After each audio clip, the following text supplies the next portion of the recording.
The opinions and views expressed in the following program are those of the speakers and the host, and do not necessarily reflect those of Yoakley Scott Corporation and your sports network.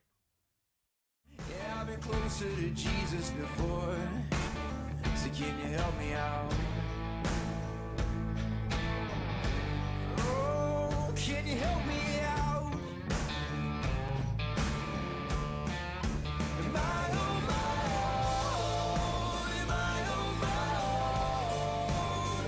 Or can you help me out? Am I on my own? Am I on my own? Or can you help me out? Can you help me out? I've been scared to look at my soul.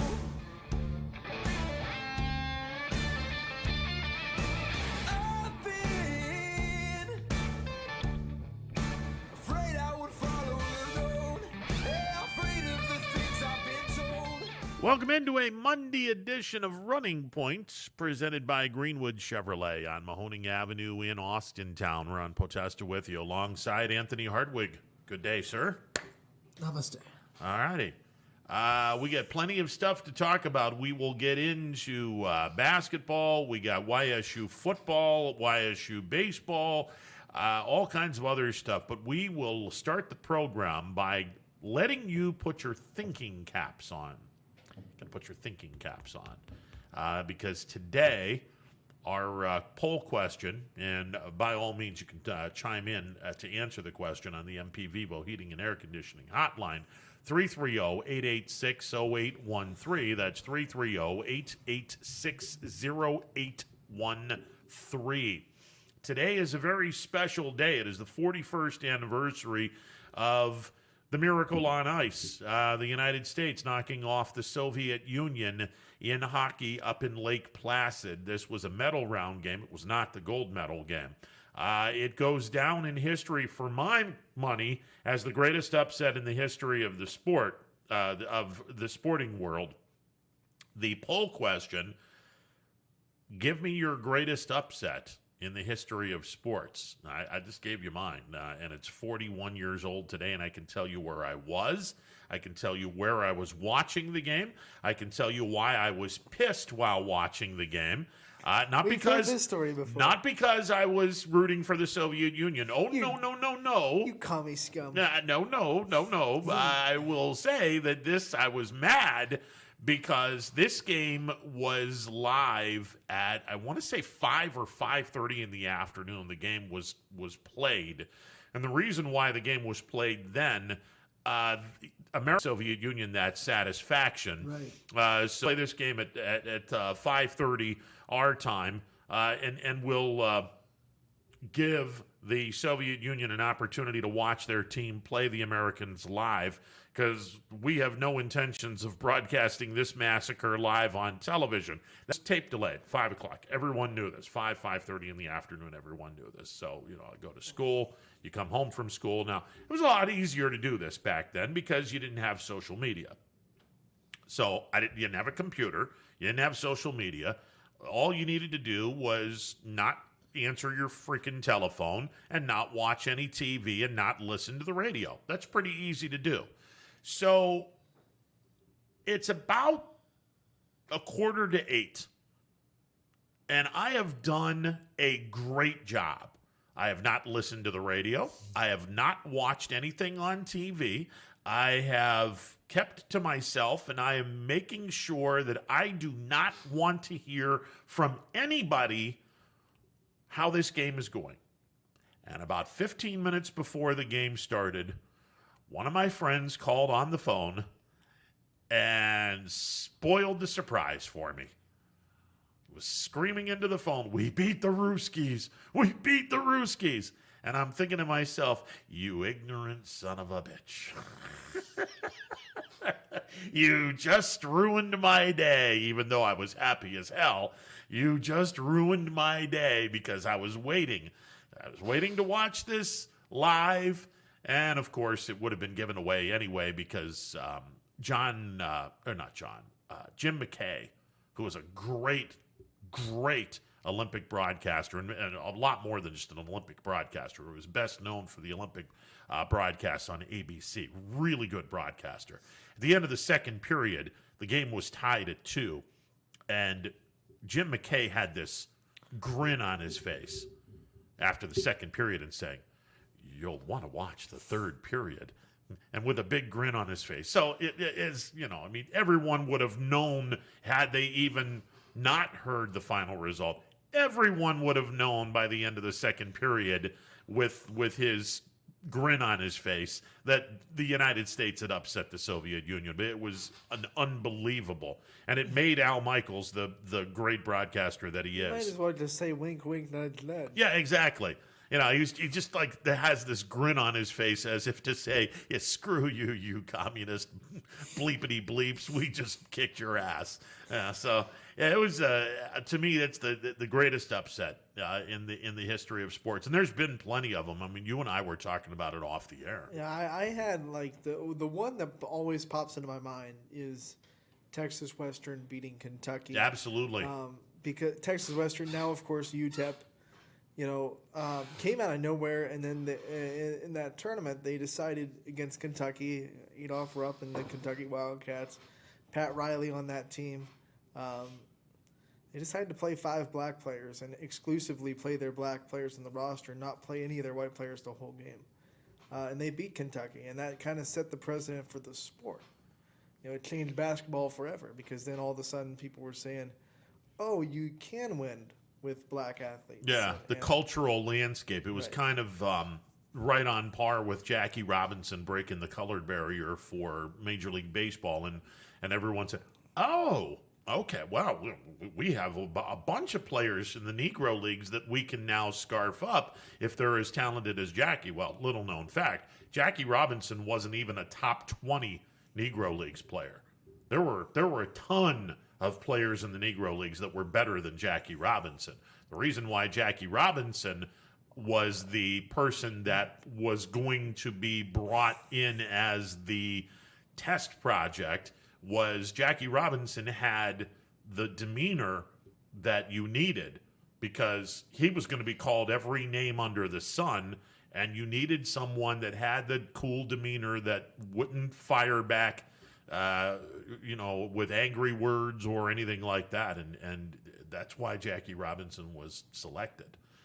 But yeah, no, that's from a cultural standpoint, that's a huge, not only a huge upset, it had huge ramifications. I mean, the miracle on ice was a cultural thing too, because we finally kind of, as America, saw that there was a turn in the tide of the Cold War. That was one of the things that it was kind of like when Jesse Owens won the race in Berlin in the 1939 and he was able to stand on the podium and stick it to Hitler. Right. It's just one of those things that when you win a sporting event like that, it seems minuscule, but it's societal and cultural. It kind of can stem a tide in those kind of things. Well, it was a terrible time to be an American. Right. I'll flat out say it. And as a teenager, I recognized what was going on around me. It was a god awful time to be an American. There was total fear from what Russia might do. And not just that, we had no confidence as a nation. Think about this. 52 of our American citizens were being held in Iran as hostages, and Iran was basically playing us like a fool through the 70s and early 80s through that. Gas prices at the time were through the roof because we were in this war of words and Cold War with not only the Soviet Union, but with Iran, and they were pretty much putting that over our heads. The energy crisis, and there was a bunch of other things that was going on. It was just a terrible time in our country. Our morale was incredibly low. And it took a bunch of college kids to wake everyone up. And like I said, Friday night, I was at home. I was watching this thing, and they beat the Soviet Union. Now, they had to win on Sunday to win the gold medal. Had they lost that game on Sunday, they weren't even going to win a silver. Back then, it was based on other stuff. So they would have actually, even though they beat the Soviet Union, they would have actually finished in third place, and the Soviet Union would have finished in second, which is absurd now.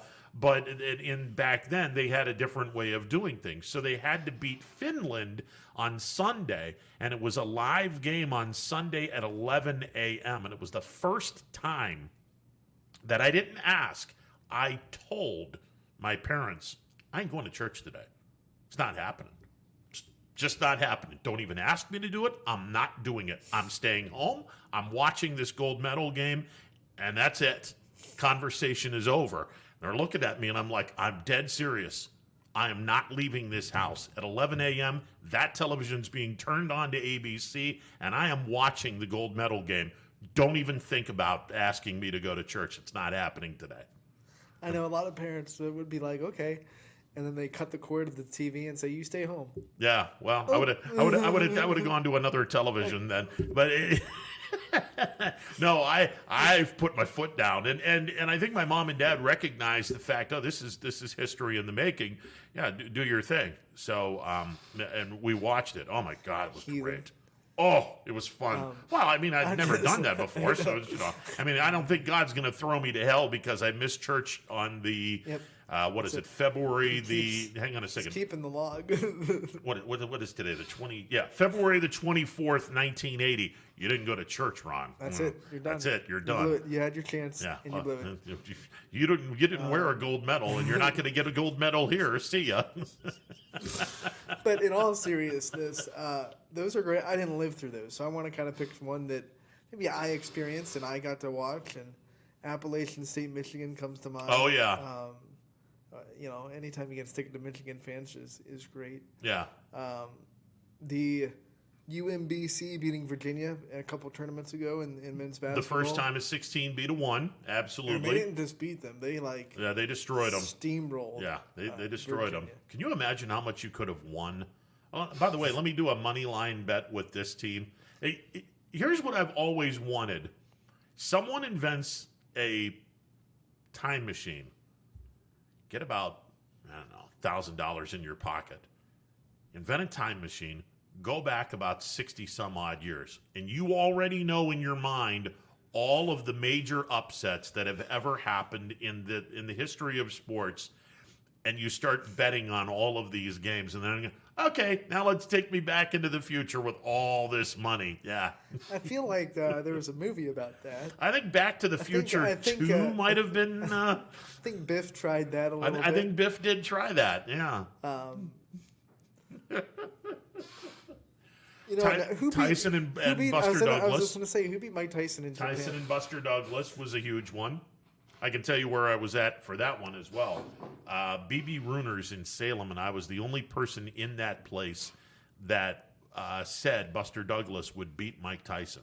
So I had a feeling that this was going to happen, and this was way back before I even thought about putting money on stuff. But that night, I went with a couple of friends of mine, and we're watching this, and I said, guys, I got a feeling Tyson's going to lose tonight. And they're looking at me like, you're out of your mind. I'm like, no, I'm dead serious. I got a bad feeling that Tyson's going to lose this fight tonight. And they're like, all right, whatever.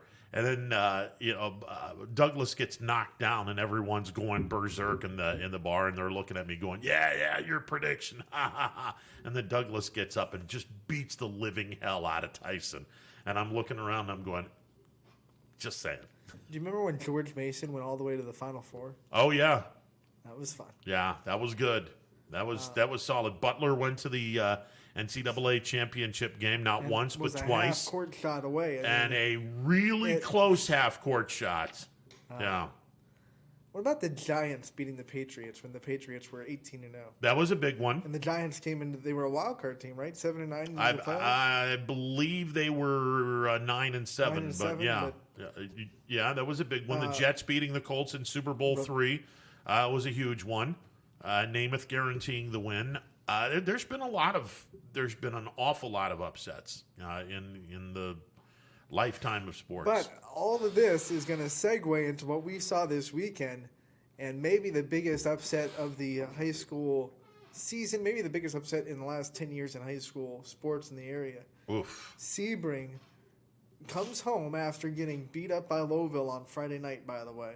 Springfield beats Waterloo in a tough game on Friday. All the Tigers have to do is take care of Sebring. They have the MVAC championship wrapped up. They and McDonald. The share. Yeah, but, they get the share of it. And Sebring has other plans. And Matt Bird drills a buzzer beater 3 to make Sebring win 61-60. You know what the best part of that whole sequence was? And Coach Clark from Sebring brought this up. All 5 guys touched the ball in that out-of-bounds play. All of them did. Well, it was a rebound. Springfield missed a shot, That's missed right. a free throw. Yeah. Rebound. But yeah, you're right. All five of the guys touched the ball. And it wound up where the one extra pass, here's this kid wide open from 3-point range. Boom, game over. And the place went nuts. It went nuts. And I wonder now, how big of a loss is this for Sebring in that they get to play. Yeah. They have to play basketball on Friday and have all of that percolating in their head. I feel bad for the winner of Cardinal and Camel. At least they have the first round bye, and they have some time to be in the gym together to Yes. watch that. Yeah. You know, some coaches will say, let me get right back on the floor and play on Tuesday after a loss like that. But some coaches might want to have that time in the gym as a team to wipe the stuff off yourself. Yeah. So that loss is just going to fester, and they're going to be more angry. I do not want to be whoever wins the Cardinal Camel game on Friday night in Springfield. No. Yeah. They have a tough bracket all the way through, though. That's it. Yeah, you're right. I mean, it's tough. I mean, if you win the Cardinal Camel winner takes on Springfield, you win that game, you go to the district semifinals. Well, you got to take on the winner of Rootstown champion winner gets Southeast. And Champion is on a heck of a run. They got Crestview overtime. I hate to bring up some bad No, I numbers, mean they were down 11 with a little over 3 minutes left in the ball game, and they wound up taking the game to overtime, and then Crestview has a lead in overtime, and here's Champion. They're tie ball game. They have the ball. I'm like, all right, well, he missed a shot. They get an offensive rebound, turnaround jumper at the buzzer. Good, game over. You're done. And then if you thought it was over for Crestview.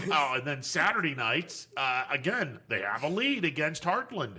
And at last few minutes of the game, Heartland chips away.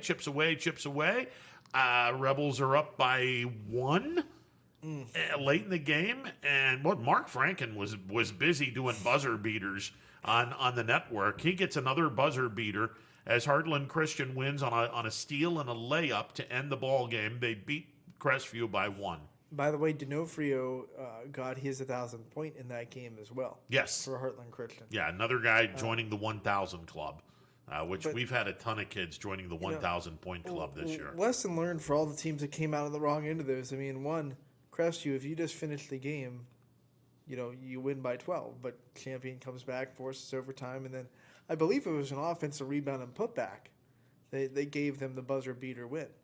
I think it was an offensive rebound putback against Champion, but against Heartland it was a steal. Right. Crestview was actually up 1, had the ball stolen from them, and the kid scores a layup at the buzzer to beat Crestview by 1.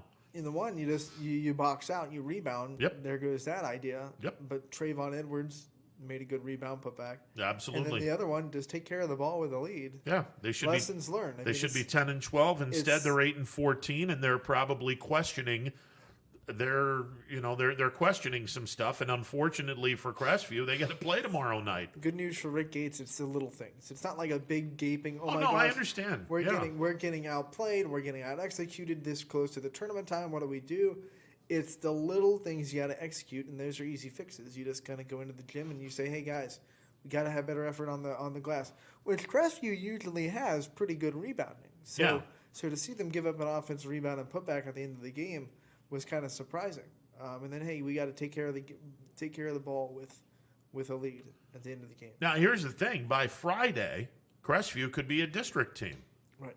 Now, they have to have a really short memory or a long memory, or no, short memory in this case, because you get beat twice at the buzzer on back-to-back nights. You got to forget about it. Play United tomorrow night. If the Rebels win that game, by the way, it's in Crestview, then they go to LeBray. Well, they've already beaten LeBray once. They would have an opportunity, a third chance at LeBray. Each team won on their home floor. It's not out of the realm of possibility Crestview goes to the district semifinals. It's also not out of the realm of possibility they get beat on Tuesday night and the season comes to an abrupt halt. Yeah, I mean, it's all about how you respond to adversity, and I think we're going to see a lot about what that Crestview team's made of tomorrow night. Because, man, talk about being put through the ringer. 2 games that you know you had in your grasp, you know you should have won. Yep. And you're sitting there and you're thinking, what happened? Yeah. You know, I mean, what really, the heck just happened? What here? happened? And now you have to go back Tuesday. You have to forget about it, but remember the lessons learned. Forget about the hurt, but remember the lessons, and try to win a couple games and get into a district. All right, so let's do some girls basketball before we go into the boys, because well, you know what I love is we're finally in complete tournament time. Yes, you know, there's a couple regular season games tonight to wrap up league championships and stuff like that. Salem plays Alliance tonight on the girls' side, but you know, can we just talk about the rough couple of days Alliance has had? Oh boy, the poor Aviators. They played West Branch. They took their lump. They got beat 54-11. But then the same day they had to go play Marlington because Marlington needed to wrap up EBC play. So they had to get their butts kicked by Marlington in the regular season. And then tonight they have to play Salem. It's like, we said it off the air. It's almost like beating a dead horse. I mean, you're just kind of, they've already out of the tournament. Their season's over. But they have to play these juggernauts in the EBC to wrap up conference play. Not a fun way to end the season. You know, I mean, I would take the attitude of, okay, well, while we're here, let's really crash a party and spoil some stuff, and they hopefully can do that tonight. Yeah, hopefully they have that attitude when they come in. Marlington is sitting there like doing all their mojo, voodoo, whatever you want to do to try to give them some extra juice to because if they beat Salem, then of course Marlington would be alone in the. Put a couple of kids in a wig, put them in an Alliance Aviators uniform, and say, "Oh, this is a kid she was lost Coach. for the year, yeah, but we have her on the roster now." I'm ready, Coach.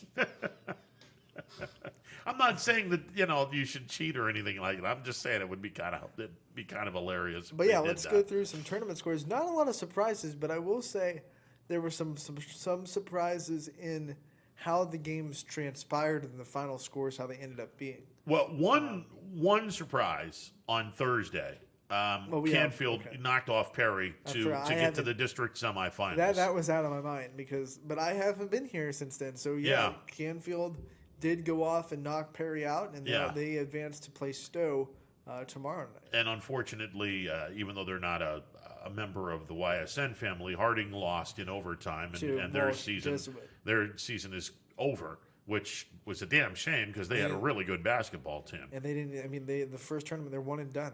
That's a tough. Yeah, that's a tough one. Just shows you how deep that D1 bracket really is. Oh God, that bracket's a nightmare. And the fact Canfield is going to play Stowe Monroe Falls, and whoever wins that game is going to get the winner of Walsh Jesuit and Canton McKinley. Well, that's a ridiculous district semifinal, by the way. Those 4 teams. That's just ridiculous how talented those 4 teams are. And then you go to District 2, Lyndhurst Brush, North Canton Hoover playing each other, Aurora, Akron, Hoban playing each other. And then you go to District 3, New Philadelphia at Canton Glen Oak, Green at Nordonia. There's 12 really good basketball programs. Glen Oak is widely considered one of the D1 powerhouses, and in their game before that, they only won by, I believe, 13. I mean, they were really put to the test by a Riverside 22 seed. Yeah. So it's wild, wild west in Division 1. No doubt. All right, let's go to Division 2. District 1, Lakeview was beaten by Perry. That wasn't a surprise. 53-19, Perry knocked them off. Good for Lakeview. They got a tournament win under their belt. Yes. And they have a lot to build off of. They're a young team, and they'll have a lot to build off of for next year. Yes. Struthers knocked off Ashtabula Edgewood in the first round. They wound up losing to Canton South 43-25. Gave them a heck of a fight that was closer than the score really. Canton South pulled away, but there was times in that game when Struthers was right there for it. So I can't say enough about how the Wildcats found an identity after their star player got hurt and out for the season. I mean, before Emma Alaya got hurt, it was pretty much the Emma Alaya show. And it took them a couple of weeks to really find a rhythm without her, but they did. They found an identity. They got a tournament win. They fought Canton South to the end. And the only NE8 game they lost in the last couple of weeks of the season was to Poland. So props to the Wildcats for really ending the season on a strong note. Streetsboro technically didn't play a game in their first round. They got a forfeit because Mogador Field had COVID. So Streetsboro played technically in their first game, and they got beat by Salem by 19, 49-30. Typical Salem, great defensive performance. And they get to the district semifinals. The other game, really, the fact Kenston was able to knock off Notre Dame Cathedral Latin 41-38.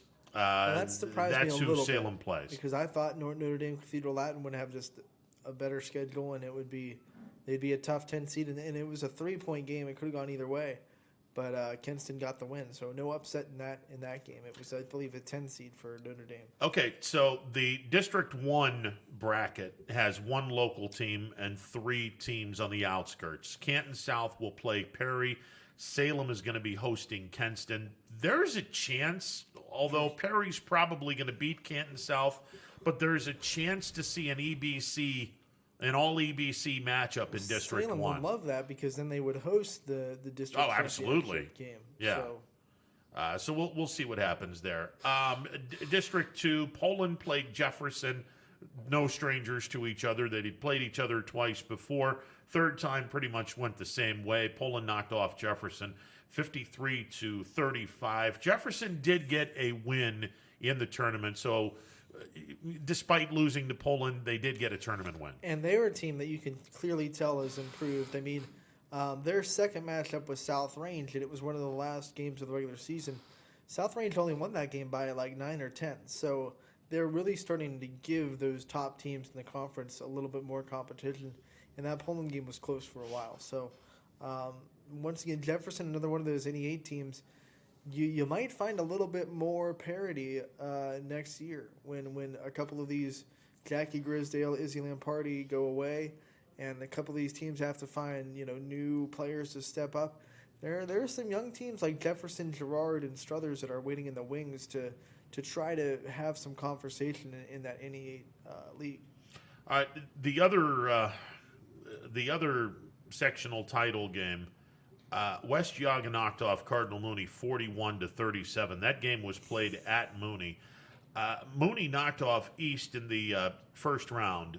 West Yaga dispatched of Southeast. You and I talked about how good West Yaga is.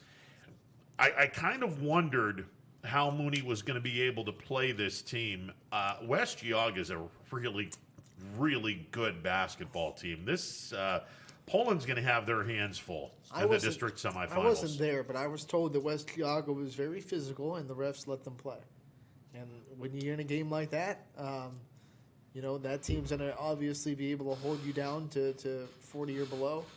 And Mooney had a 29-26 lead in the starting minutes of the fourth quarter, but they just couldn't hold on to it. It was a back and forth game all day, and West Yaga made some free throws down the stretch to end it. Yeah, it was a tough game. It was a very tough game. This district semifinal is going to be very low scoring. Yep. And it's just going to be who steps up and makes the plays in clutch situations. Exactly. And again, West Yaga can have one of two options. You either put the clamps on Jackie Grisdale and force her role players to beat you, or you put the clamps on the role players and say, hey, Jackie, go get yours, we're just going to shut everyone else down. I think they have the talent to just match up with Jack. I mean, like, to not like shut Jackie Grisdale down one-on-one, but they have the. I mean, remember, this is a 22-4 team that went to the regionals last year. Yeah. And returned just about everybody. The only reason they're an 11 seed is because they didn't play a lot of games. Exactly. I think they had 3 games in when the voting happened. Yeah. So I think they have the athleticism and this talent to just match up straight up and let the dice fall where they may. I don't think they're going to throw anything out of character or too exotic at Poland. I think teams kind of get caught in that trap of trying to throw something that they haven't really practiced. It's not in their identity at Poland and try to slow down Jackie Grisdale, and it backfires. And I don't think West Geauga is going to fall into that trap. All right, so West Geauga plays at Poland on Wednesday. The other district semifinal game, Marlington knocked off Girard 56-39. That's not a surprise. Girard, this was technically their first tournament game. They got to the sectional title game because Hubbard had COVID. Second team in this Division II smashed up district. One in District 1. Hubbard in District 2. Girard got to the sectional title game. They lost to Marlington 56-39. West Branch, we made mention, they beat Alliance by 43 points. West Branch knocked off Cheney by 58 points. In 2 games, the West Branch defense is giving up an average of 10 points a game, which is absurd. That is absolutely absurd. I don't care who you're playing. Right. That is ridiculously good defense. And shout out to Walter Shields for winning his 300th career game with the win over Alliance.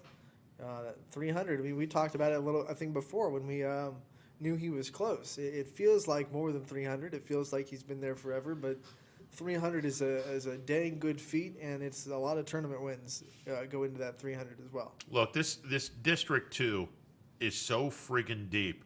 All 4 of these teams. You can make an argument for all 4 of these teams to win a district championship. Well, Marlington beat West Branch twice this year. Exactly. So we're going to see if West Branch can turn it around. They're a much better team now than they were in the middle of the season. I can tell you that a lot. I mean, they've had a lot of players kind of fall into their role and accept it and execute a lot better, especially on offense. So we'll see. I think West Branch has a good chance. All right, so that's Division 2. We'll go Division 3. South Range beat Mineral Ridge 59-15.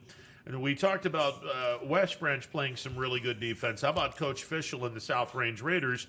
By the way, 2 games played, 14.5 points a game. That's some seriously good defense as well. It's because of his standard. I mean, we talked to him after the game, and he said in the locker room, you know, he didn't want to disrespect Mineral Ridge by any means, but he went into the locker room and he told his girls 10 points is too much at halftime. He was getting on them because they gave up 10 points before half. He said, we're better than this team, and 10 points is too much. And they came out and they shut them out in the third quarter. So it's because of the standard that he has for his girls to play good defense that you see stuff like that.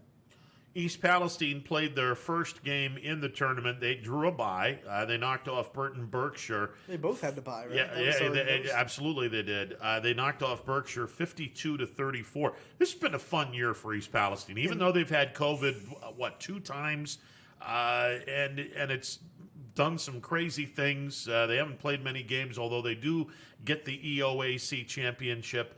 This has been a fun year for Palestine. And that was one of the surprises I talked about at the top, that it wasn't a surprise that East Palestine won, but the way that game progressed surprised me because they were down 19-14 at halftime. They got off to a really sluggish start. And then all of a sudden, in that second half, they just went off. I mean, they had 14 points at halftime. They finished with, 54? Yeah, 38 points in the second half. So pretty impressive. And that their defense held Berkshire to, do the math, 19, 32. 15 points in the second half. So it was just a great second half, great adjustments. And East Palestine has earned their way to the district semifinals, earned their way to the EOAC championship, and now they want to shock the world and knock down the 1 seed as the 15. Well, we'll see what happens there. Crestview, who got a victory over Waterloo, and I'm telling you right now, that Waterloo game, prepared Crestview for their rematch against LeBray. Last Saturday, they were down big to LeBray, came back, beat them in overtime. This past Saturday, they played a really good game, knocked off LeBray by 9 points, 51-42. Coach Blatch and his girls going into the district semifinals, where they will play Brookfield, who ended United's season. United did get they had a bye into the second round. They lost to Brookfield 48-41. Look, there's a lot of great things in store for United down the road. Yeah, you just wish they would have had the opportunity to get a couple tournament wins for those young kids that put so much work in, but didn't work out that way. They fought like heck against a good Brookfield team. Just one of those ones that I think matchups are so important, and I think Brookfield matches up pretty well with United because Brookfield has guard-oriented, and they can run a little bit, and United likes to slow it down a little bit. So I think Brookfield just matched up a little bit better with United than some of the other teams in this district. All right, in District 2, Garrettsville, Garfield, they're the 2 seed. They blew out St. Thomas Aquinas in the first round.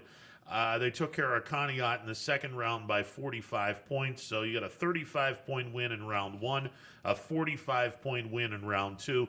Yeah, Garrettsville, Garfield is ready to play in the district semifinals. Yeah, but now they have a rude awakening and a very tough Rootstown team coming to town.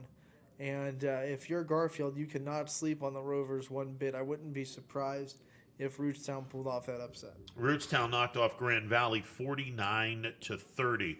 All right, Liberty beat Kirtland 70-60 in round 1. They just they didn't have enough to beat Ursuline. They got off to a bad start. I think Yeah. Ursuline was up 23-2 at some point in that game. So, we said about Liberty, they're young, and sometimes that can be inconsistent, and they just dug themselves way too much of a hole to try to come back from. Yeah, and they lost 65-46. So Ursuline will be going to the district semifinal where they will be playing Champion. And this was the craziest game of the tournament. Yeah, so far. Columbiana had knocked off Pie Valley 56-37.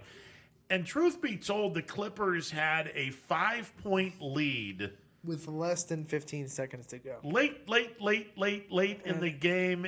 And here's how it happened. Yeah. Freshman Bella Mayer for Champion hit a 3-pointer, down 5. So they're still down 2 with less than 15 seconds left. Yeah, I don't so know it's exactly what the clock was. 48-43. She hits this 3. It's now 48-46. Then she herself steals the inbound pass and hits another 3 to let Champion win 49-48. Good Lord. That's a tough way to lose if you're Columbiana. Yeah, and everyone knows as a Latonia grad, Columbiana is a chief rival. I can't even laugh at this. That's oh my God, that's horrible. That is a horrible way to lose. Remember? Do you remember it was a tournament, we were talking about upsets, a tournament game a couple years ago. Texas A&M was on the brink of getting upset by, I think, Northern Iowa. Yeah. And they were down like 16 with like a minute left. And they scored like this in like a minute. It's almost like that, where Northern Iowa just forgot how to inbound the ball. Yeah. I'm not saying that's what happened to Columbiana because it was a lot less points in a lot shorter time, so it was just one mistake. But it was just one of those things. I don't know if there was a mental lapse or what, but dang, you had it. Yeah, that's a tough way to lose. I'm sorry. And it was a freshman that did it. I mean, talk about stepping up for your team as a freshman. Yeah. And it's a senior-led team in Champion. So freshman comes up and knocks down a 3 and then has the mental awareness to get into a passing lane, steal an inbounds pass, and then you don't need a 3 to keep the game going. Yeah, you can hit a 2 go into overtime. But she's got the fire, she had the heat check, and she drilled the 3 to give Champion the win. I wonder how close she was to the 3-point stripe. That's I don't know where I didn't see the film of the game. So 1, I don't know where she stole it, and 2, I don't know how much time she had when she stole it. Yeah. So that could affect whether or not she had the opportunity to take a 2 or a 3. All right, so here's the District 1 district semifinals. East Palestine will be at South Range on Wednesday at 7 o'clock. And then Crestview will go to Brookfield at 7 o'clock. In District 2, Rootstown is at Garfield and Ursuline is at Champion. That's fun. This could be interesting we could be seeing some interesting district final games. That Northeast one, I mean, man, Crestview has had Brookfield's number. Yes. I mean, we had Ken Forsyth on the show a couple weeks ago. He told us he had never beaten Crestview. And he lost to them a couple of weeks ago up in Brookfield. And Close I had game. made mention on the air when I did the game, there's a chance, if everything goes right, where these two teams would play each other again in exactly 2 weeks. Because it was 2 weeks ago this coming Wednesday that Crestview knocked off Brookfield. So Brookfield gets a chance. Everything has gone right. And then how sweet would it be for Brookfield to take off the Demons in a tournament game? Yeah. This is what Crestview did last year. They lost to Liberty twice.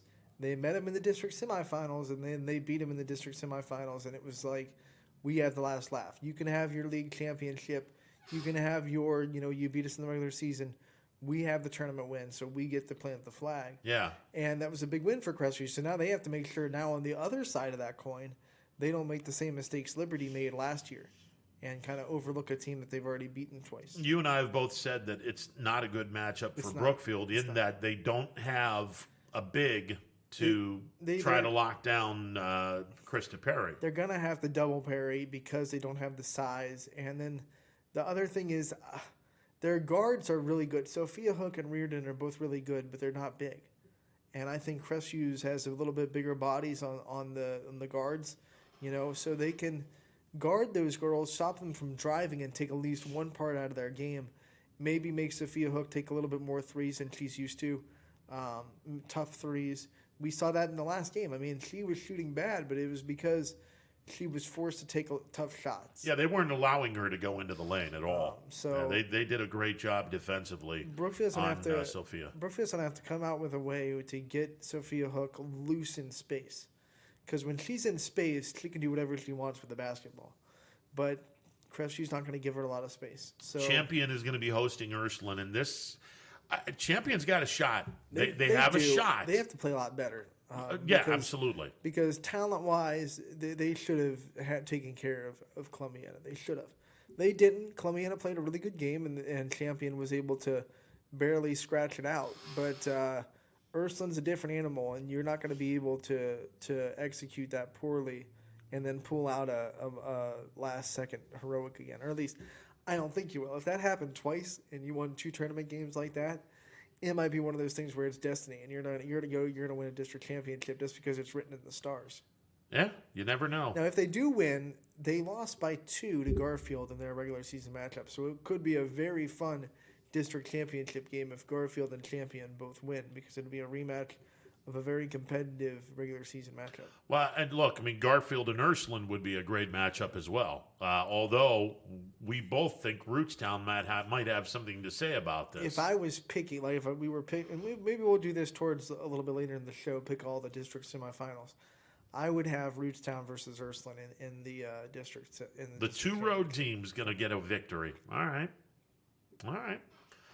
We go to Division 4. McDonald... Yeah, McDonald's playing some really good basketball. They beat Warren JFK by 71 points, and if that weren't enough, they beat Chalker by 80. McDonald has scored an average of 89 points per game in their 2 victories, and they've only given up an average of 14 points. That's pretty solid. Their competition has been the bottom of the barrel in Division 4, and we all get that. Chalker maybe a little bit worse than Cheney, to be honest. But Coach Matese and Coach Kohler, they've always been, even back when they were at South Range, back when he was at Lowville, they've been a team that runs and doesn't slow their teams down when they have a lead.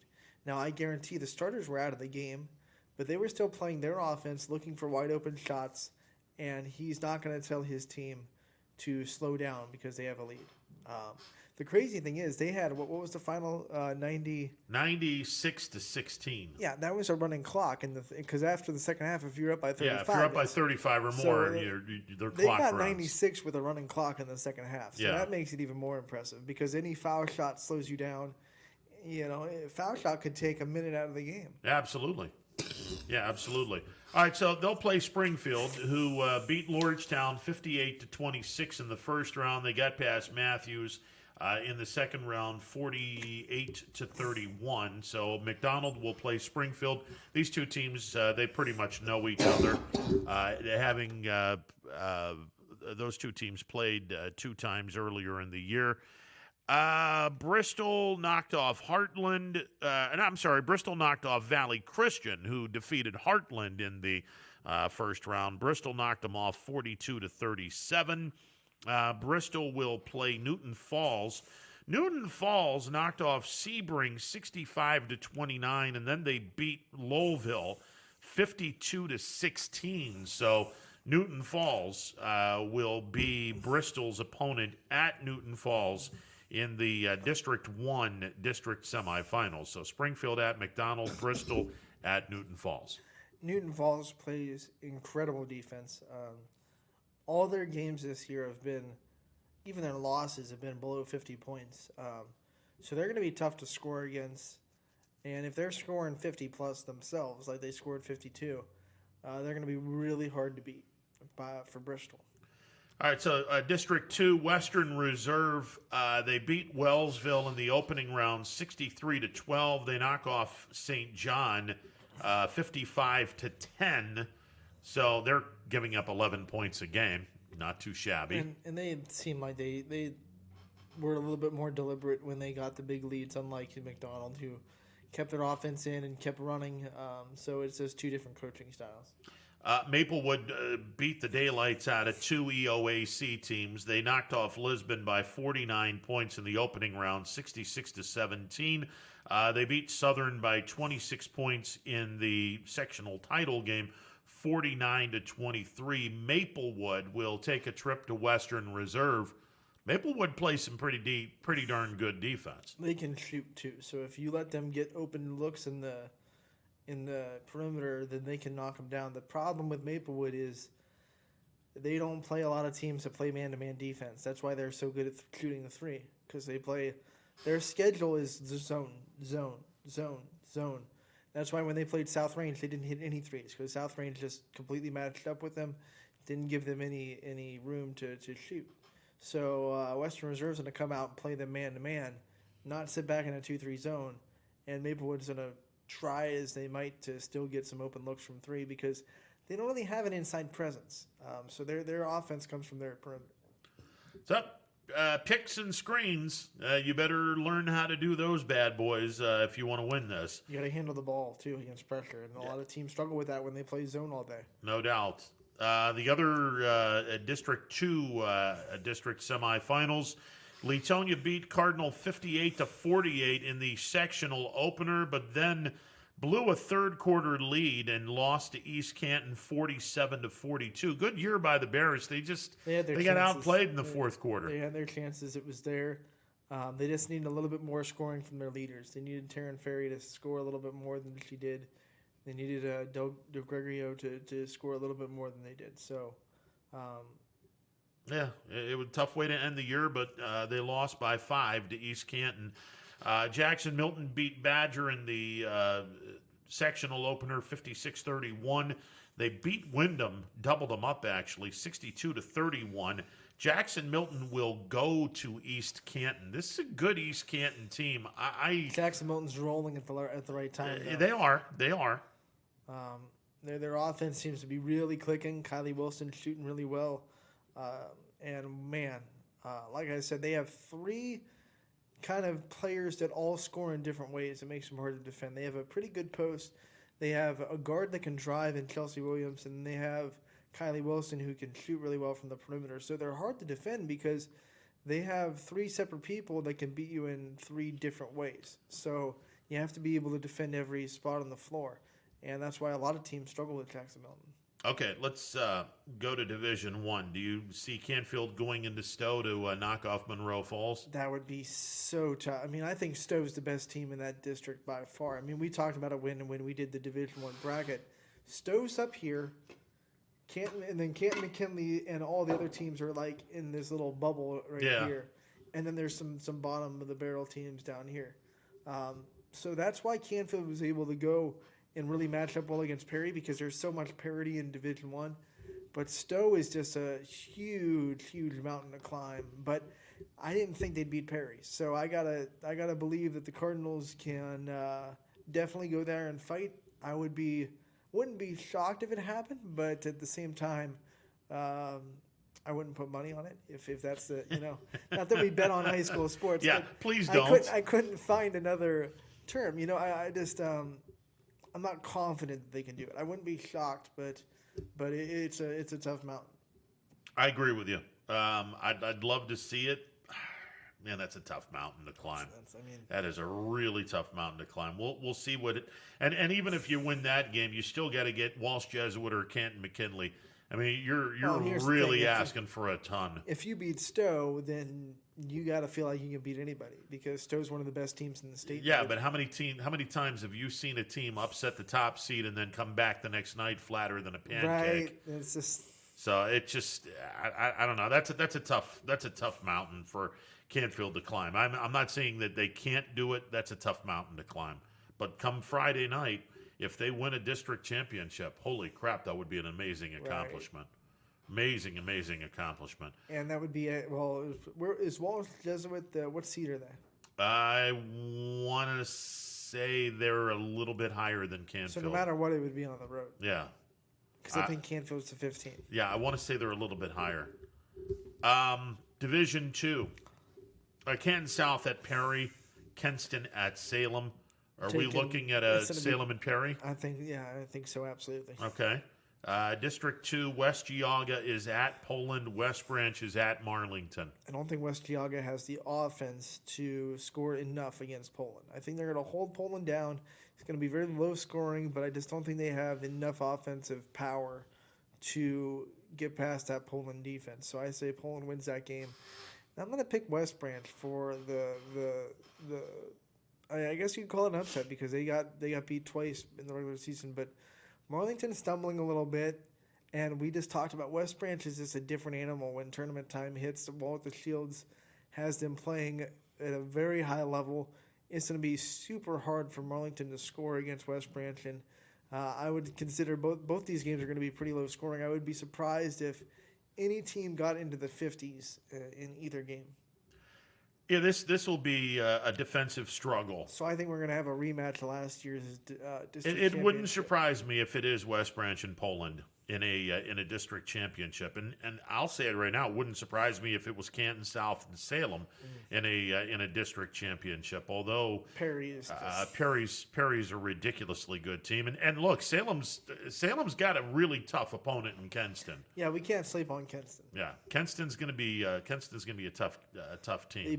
They beat a really good Notre Dame Cathedral Latin team. Yeah. So all right, Division 3, District 1, East Palestine is at South Range. Crestview is at Brookfield. I'm gonna pick South Range and Crestview. I love Brookfield. I believe in matchups, and I think Crestview is just a bad matchup for Brookfield. I don't know if there's a way you can scheme around it. So I think Crestview still is gonna win, unless Crestview beats themselves. It's the only way that I think Brookfield could have a shot. If Crestview has a lot of turnovers or doesn't shoot the ball well or misses free throws, something like that, self-inflicted wounds. But if Crestview shows up and executes their game plan, I just don't think there's a lot that Brookfield can do to schematically match up well with them. High triangle, put a body in front of Krista Perry, a body behind Krista Perry, and these two are constantly in between Krista Perry wherever she goes. The other three are a high triangle to make sure that if the ball moves, you're moving your triangle over here. What did they play against her when you were there at Brookfield a couple weeks ago? They didn't.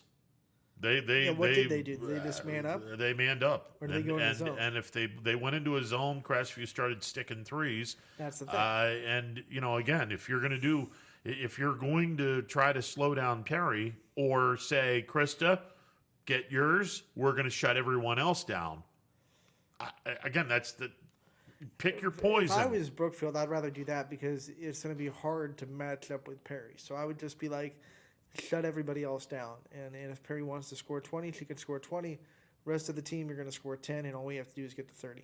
Yeah, it's easier said than done, obviously. Right. But you brought up something last year that Crestview was on the winning end of. They were on the other end of this. I can see Brookfield turning the tables and saying, you're going to be on the losing end of this now.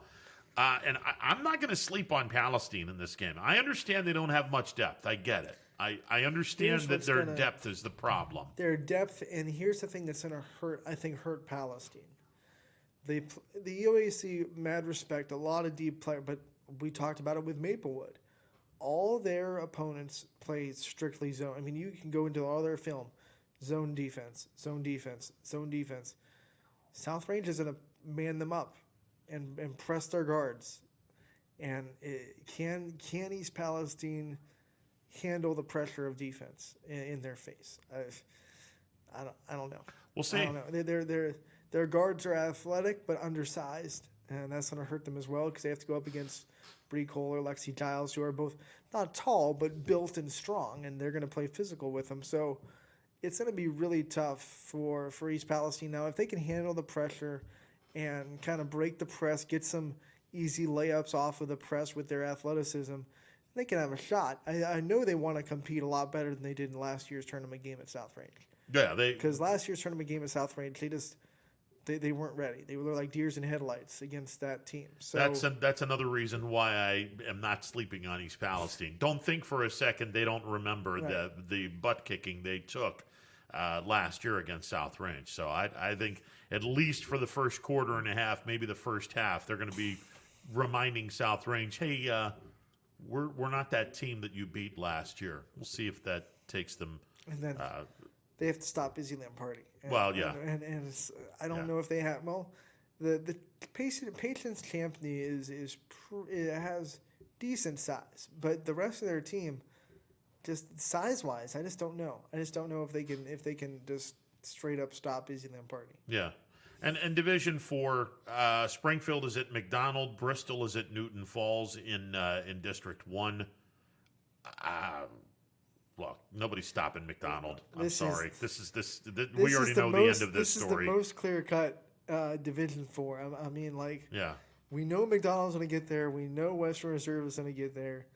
It's almost, I mean, I'm more confident in McDonald getting there than Western Reserve. It would be a bigger upset if one of those two lost before the district championship than Sebring upsetting Springfield. I'm with you on McDonald. East Canton can beat Western Reserve. We're talking about getting to the district championship. But I get that. I get that.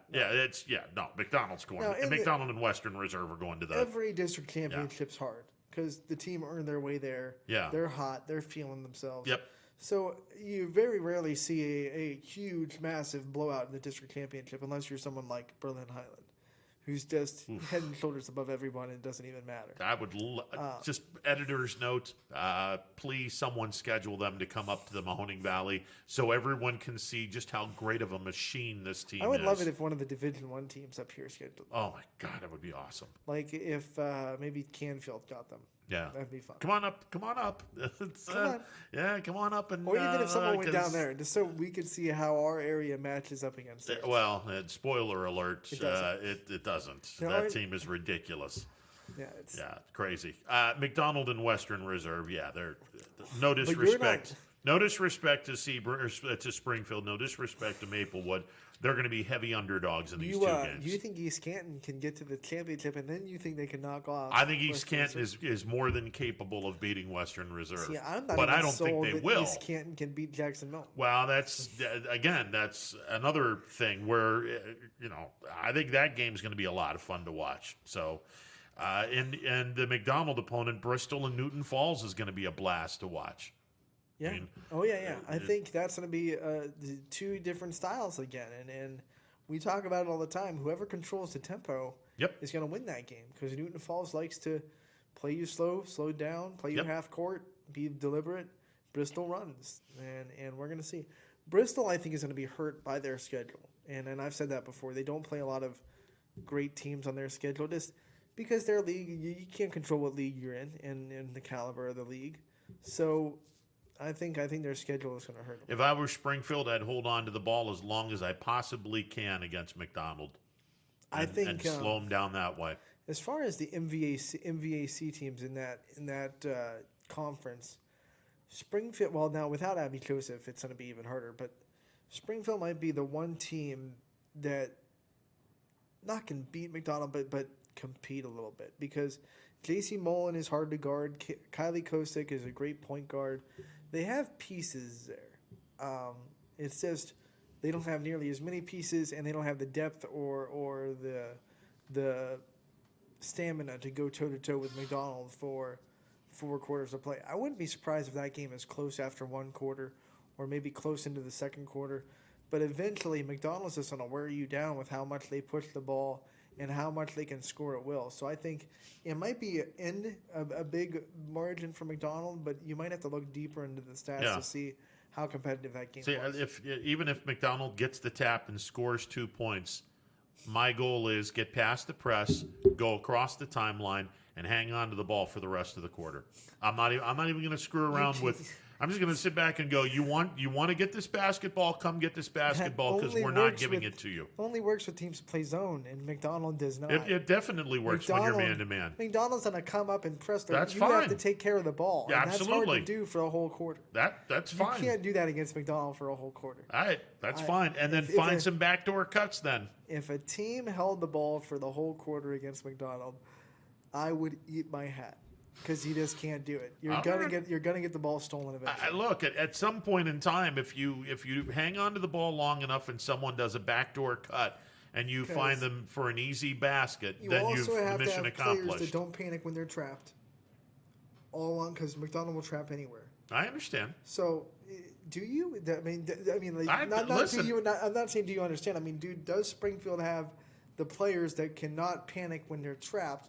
And then if you have that caliber of players, you should be able to play with McDonald and not have to hold the ball at all anyway. So it's one of those things that I would be like, Now, if you were playing Marlington, oh, yeah, do that. Because Marlington loves just sitting back in the zone. Yeah. I would sit there and say, bring that zone up, or we're going to hold the ball. And as soon as you bring that zone up, we're going to sneak behind it. Yeah, well. But McDonald, man, that's a tough strategy. I'm just saying. Because Springfield doesn't have. I mean, Kosick can control the ball, and Mullen can, but then the other girls are going to get trapped too, and you're trapped by Molly and Maddie Howard at the same time. You can't trap when the ball's constantly moving. But the ball stops moving when you're trapped because I understand, but you can't trap someone when the ball is moving. And then if you have that kind of good ball movement, you should be able to get open looks, and you're not going to pass up open looks just to hold the ball away from. I get it. I'm just saying I would slow down their offense by playing by forcing them to play defense a lot of the quarter. So it's a great idea, but you're not going to do it against McDonald. I'm sorry, you're just not going to do it. I'm just saying it's one way of slowing them down, and I know it's probably a long shot way of slowing them down. Quinn's giving you one of these. Yeah, I get it. I get it. I understand. There's a lot of talent there. I get it. We'll see what happens. All right, we're going to take a timeout. Ballish coming up next. It's a Monday edition of Running Point on ysnlive.com. New things happen all day. Some are good, some not so good. In today's complicated world, while you're busy working, playing, and living life, we're busy helping you make sense of the day's news. And there's only one place where it comes together with clarity, context, and accountability. It's 21 News at 6 with me, Madison Tromler, and Derek Steyer. 21 News at 6. It's what the day's news really means to you. Welcome home to a home made homier with Baird Brothers Fine Hardwoods. Inspiration starts at BairdBrothers.com and is turned into reality when high-quality hardwoods are delivered right to your home. Baird Brothers has the latest design trends, shiplap and skinny lap interior siding, antique oak rustic flooring, and, well, you'll find them all at BairdBrothers.com. Ordered easily, delivered conveniently, enjoyed comfortably. BairdBrothers.com. WRS Wealth Advisors, the area's premier wealth and retirement specialists. Located on South Avenue in Boardman. Hi, this is Jim Myers with Myers Family Insurance, your local Medicare and retirement resource. We're excited to have sports back. Whether you're on the field or cheering from the stands, sports unifies communities and brings hope for the future. We're all one team working together. At Myers Family Insurance, we know the importance of a great team. Our team continues to grow to help you with your Medicare and retirement needs. The annual election period is October 15th through December 7th. Now's the time to make sure your plan continues to meet your needs for the upcoming year. Call today. Hi, I'm Colin Chupa. And I'm Kelsey Clem from K-Squared Marketing. Our boutique marketing firm specializes in media planning and buying, public relations, event marketing strategies, and strategic sponsorships. We can integrate our services with your existing game plan, or we can be your entire marketing team. Your goals, our game plan. Let's win together. Call K-Squared Marketing at 330-623-2730 or visit ksquared.marketing to learn more. Welcome back to a Monday edition of Running Point presented by Greenwood Chevrolet on Mahoning Avenue in Austintown. If you're in the market for a brand new or slightly used automobile, before you spend your hard-earned money on that automobile, you need to go to Greenwood Chevrolet on Mahoning Avenue in Austintown. Give Greg Greenwood and the folks over at Greenwood Chevrolet an opportunity to earn your business. All right, let's go to the phone lines. The MP Vivo Heating and Air Conditioning Hotline, where we find 21 Sports Director Dana Balish. Dana, how are you today, sir? Doing well, Ron. Yourself? I'm doing good. Is this going to arguably be the busiest week for you guys with the girls and boys basketball tournaments? Girls going to be in the districts, guys starting their tournaments this week. Is this the busiest week of the year? Well, no, I don't know if it's the busiest week of the year, Ron. I mean, it's busy during this pandemic season. You know, it's good to stay busy. You know, we kind of have a plan set out. We can't be everywhere, certainly, but you know, it's you know, tonight is one of those nights where there is no local stuff really happening. So it's, you know, to say it's the busiest week, I wouldn't say that. But it's up there. I mean, you know, we have basketball, we have some football on Saturday, which is different. But you know, that's the only different thing is football on Saturday. You know, everything's kind of coming together with the high school sports and YSU. But you know, our everyday activities keep us busy enough, and this just makes it a little bit, you know, makes the week go faster, I guess. You know, when you look at these tournaments and the districts and the way they are right now for the girls. Not a lot of, I was telling Ron, not a lot of surprises, but there were some surprises in how the games went and the way they got to what this final score was. What was your takeaway from the weekend of tournament play and how these districts are starting to shape up in the district for girls?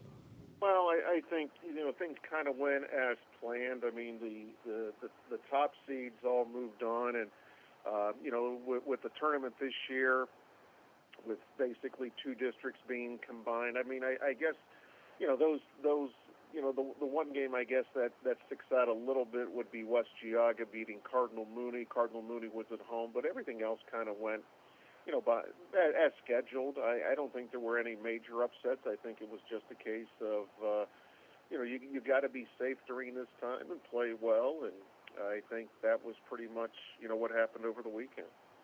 Dana Balish, 21 Sports Director, joining us on the MP Vivo Heating and Air Conditioning Hotline. Speaking of no major upsets, the YSU football Penguins go to the Fargo Dome. They lose to North Dakota State on Sunday, 25-7. Not a major upset.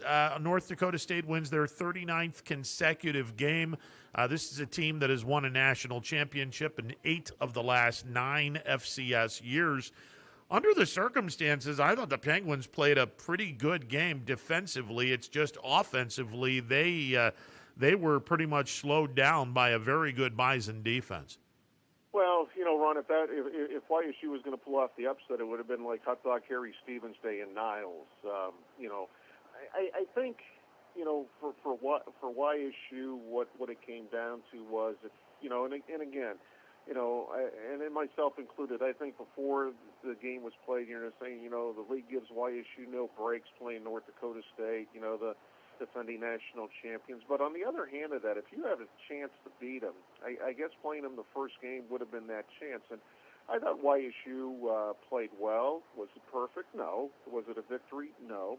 But they looked very well disciplined. They looked like they were not under a first-year coach. I mean, there was very little confusion. They had some pre-snaps penalties, but I thought they played well. I mean, I think the big question is the offensive line, where Becker's the only returner. How are they going to, stand up against that? Defensively, I thought they played well. Special teams, I thought the punting did a good job. The Australian punter, I thought, kicked the ball pretty well. So I think overall, I'm pleasantly surprised. It may be the right term to use. Did I expect them to go in and win? No. I don't think a lot of people who know about North Dakota State, expected that. But was it a disappointment? No. Overall, now I know the coaching staff is probably disappointed in a lot of things. I mean, they're going to play to win and that. But I think, I think there's some progress here. I mean, it's game one. Now let's see, and the old adage, and it's true. How you make your biggest improvements between weeks 1 and 2, and North Dakota State or Northern Iowa is a quality opponent. They lost to South Dakota State in a great game Friday night. Is YSU a playoff team in the spring? No. Are they a playoff team in the fall of 2021? Probably not. Are they a playoff team in 2022? If they get enough experience, these players stay together. If Coach Phillips has them heading in the right direction, I think there's a good chance. But you never know. I mean, you don't know how injuries play a part in this. You don't know any of that stuff. I was pleasantly surprised of how well they played for not playing in over a year and for having a new coaching staff coaching their first game. Over the weekend, the Ohio Department of Health gave YSU the number that they could allow into the stadium. 3,600 is the capacity cap that they can allow in. And, of course, masks are required, social distancing required, no tailgating. I think we all anticipated that. But now that YSU has a number, how do you think they're going to divvy out those tickets between season ticket holders, Penguin Club members, students, and then the general public? Well, Ron, you've been there with me where when things were normal, they didn't have 3,600 people there. I think it's fair weather fans, especially this time of year. I don't know what the forecast is calling for. But if it's a pleasant day, so to speak, with temperatures in the 40s, okay, they'll get some people there. But I don't know. I don't know, kind of what they're going to do. Do people need their football fix? The game will not be televised locally because it's the conference game of the week. So, and it's a home game, I should say. So, if you want to go see them in person and watch them, you're going to have to go.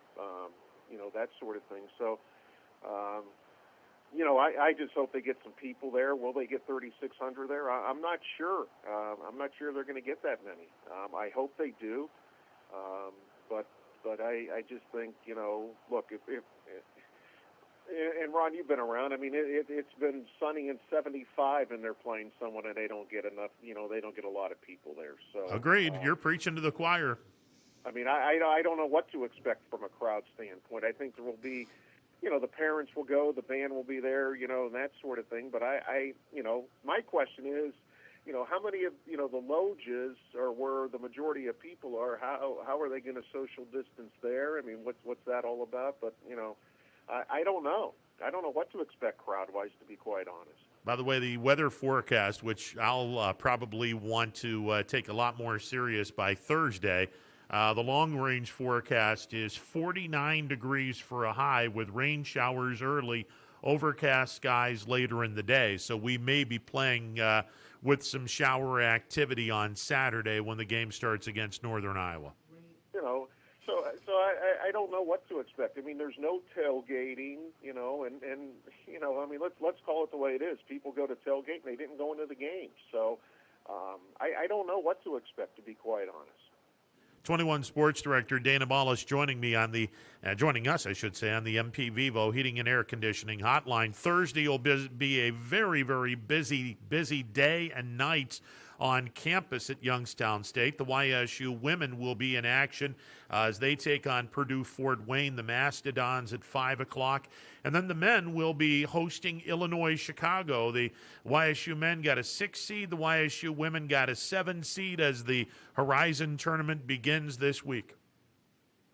Well, you know, and here's the thing, Ron, again, and let's just play devil's advocate here.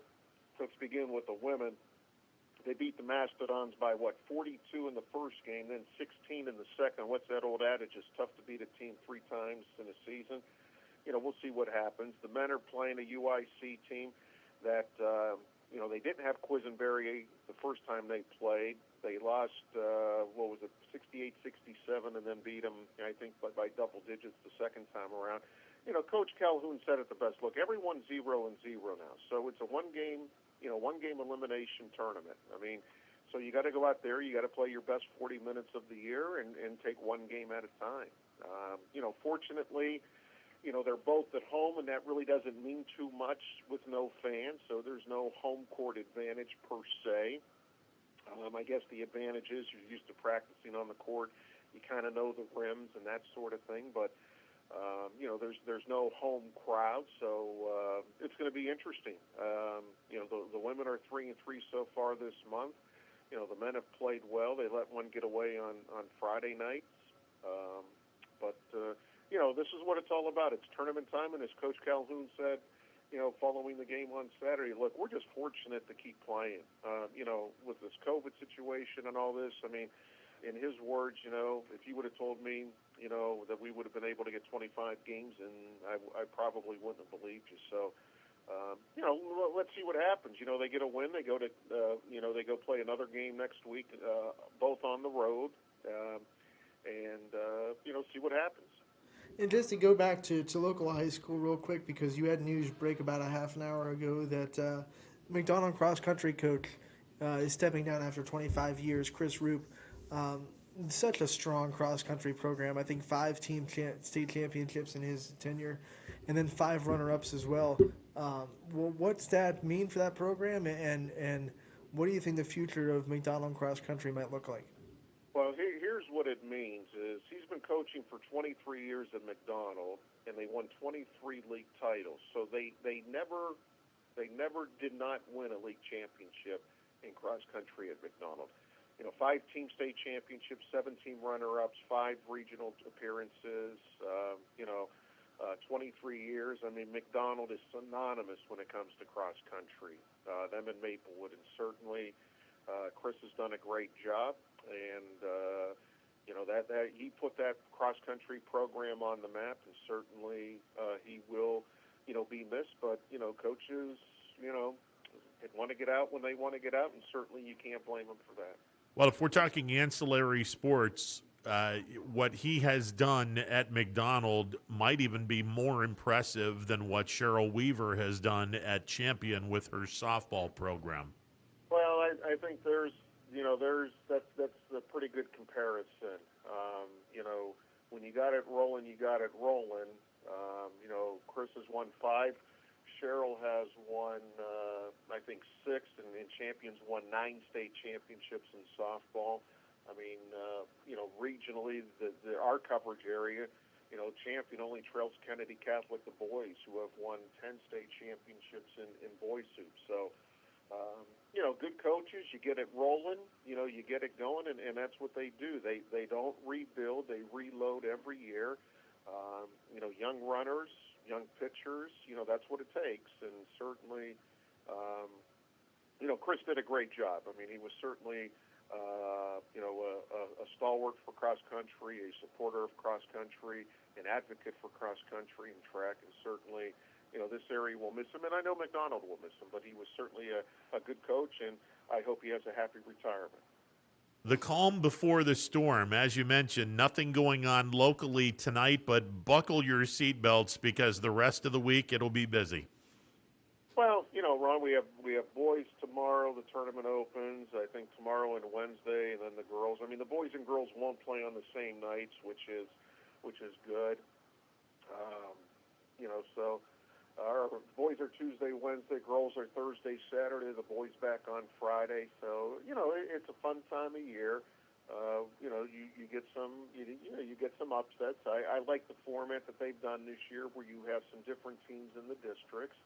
And again, when you have those teams like 1 and 2 back in the day, 1 and 2 had to go opposite each other, and that's not the case.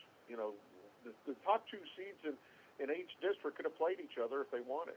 But it will be fun. This is fun. I mean, and certainly, I think we have some teams that will make the regionals. Now, just how far they can go after that is yet to be determined. But I think we have some quality programs both on the boys and girls side, and this is what it's all about.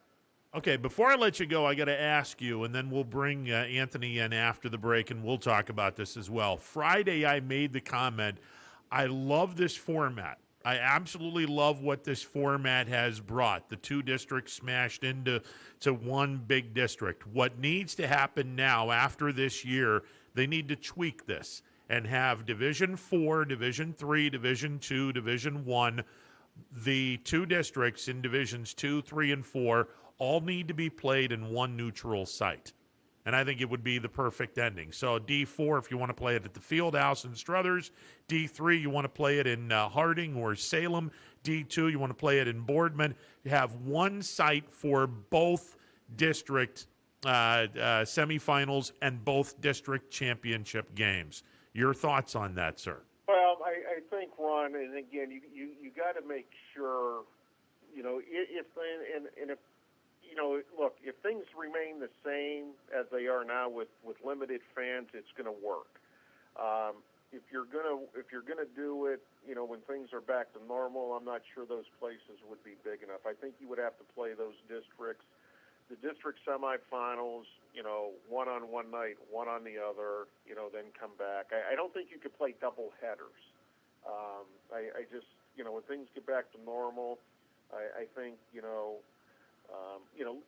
and for instance, someone told me, this morning, the Struthers basketball team is 21 and zip, okay, and not many people in that community can enjoy it because they can't go see it. So if you have a program that's 21, and let's face it, let's go back to Friday. You have Struthers playing McDonald, where they were 41 and 1 combined. Now, in normal times, I would guess that place probably would have been, standing room only at the Fieldhouse. I just think those communities, would have loved to have seen that game and been there. So I think, if you get into and Boardman has already done that in the districts. You're playing, and again, under normal times, one district semifinals one night, the other district semifinals the other night to accommodate the crowds. And let's face it, that's what the Ohio High School Athletic Association is going to want, because the more fans they have, that means the more money they get. And this has been a very difficult year financially, and that's why they're talking about, Ron, membership dues into the Ohio High School Athletic Association. That's on the table now or being discussed. So I think anything to get more money, the Ohio High School Athletic Association would be in favor of. Dana, always a pleasure, sir. Thanks, guys. You got it. Dana Ballas, 21 Sports Director, joining us on the MP Vivo Heating and Air Conditioning Hotline. The OH $AAA strikes again. Oh, good God. All right, let's go to Tony. Tony, you're on the MP Vivo Heating and Air Conditioning Hotline. What's going on, Tony?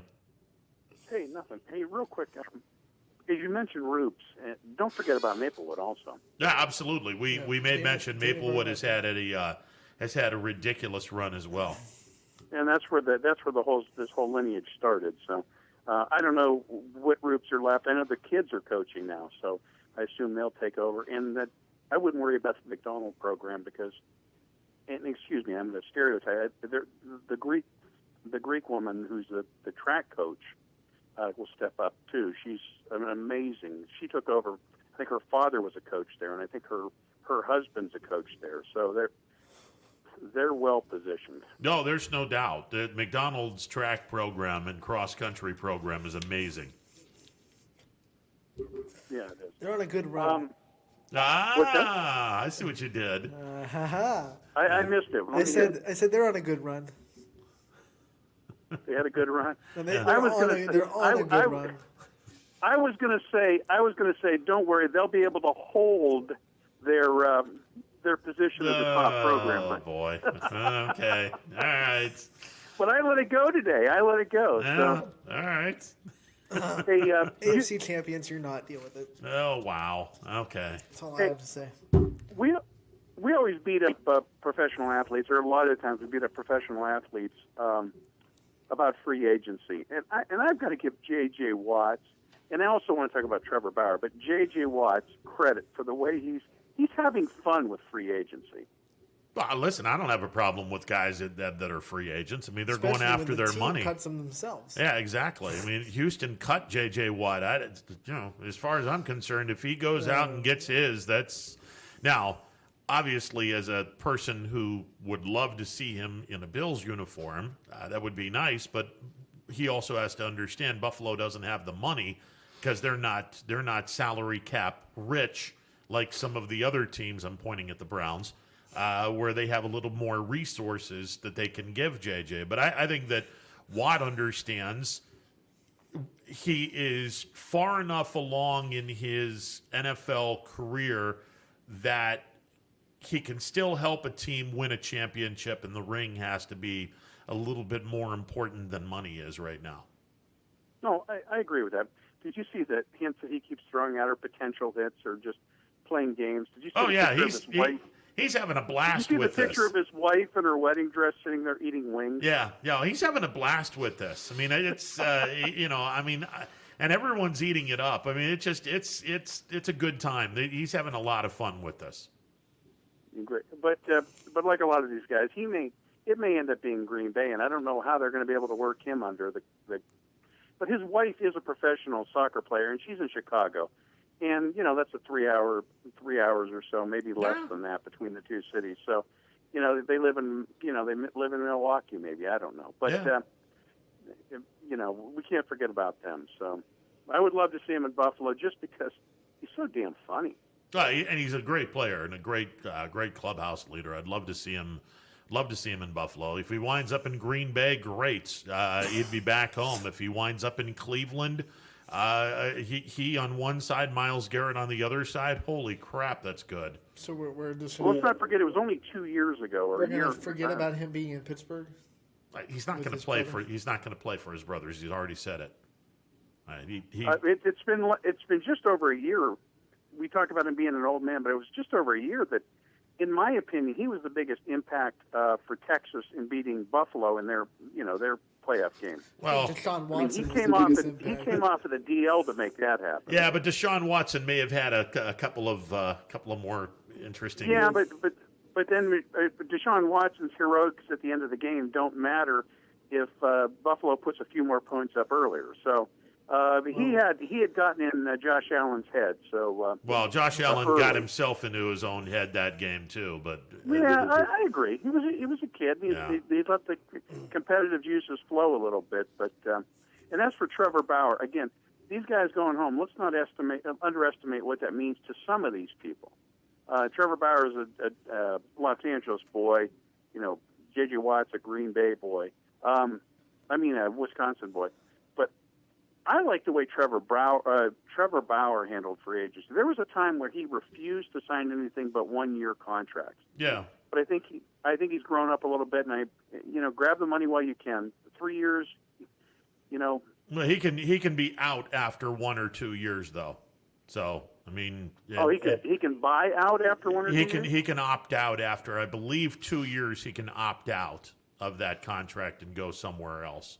I don't know if he'll do it or not, but the way he's... That's a $100 million plus contract for 3 years. Yeah, the way he... I didn't like the way he said some stuff, making it sound like he was going to go to the Mets, and then he turned around and said, "Yeah, I'm going to go to the Dodgers." And he and Noah Syndergaard have been pretty interesting to watch with Twitter over the last week or so. These two have been going at each other pretty nicely over the last week. I think that's one of those things when you get in pigsty and wrestle with pigs, everybody gets dirty, right? So, well, look, I mean, all I know is when the Dodgers play the Mets, if Syndergaard is pitching against Bauer, you don't have DHs. I'll be curious to see how they pitch to one another in the National League. So yeah, what comes around goes around now. Yeah. So, and that's going to be a scary. Do you see what's his name? The left-hander coming back next year? Who, Kershaw?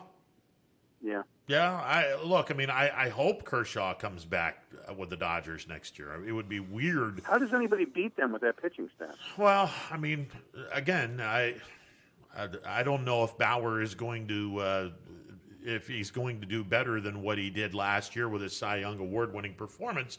Although he's now in a pitcher-friendly He's ballpark. not the number one at that point.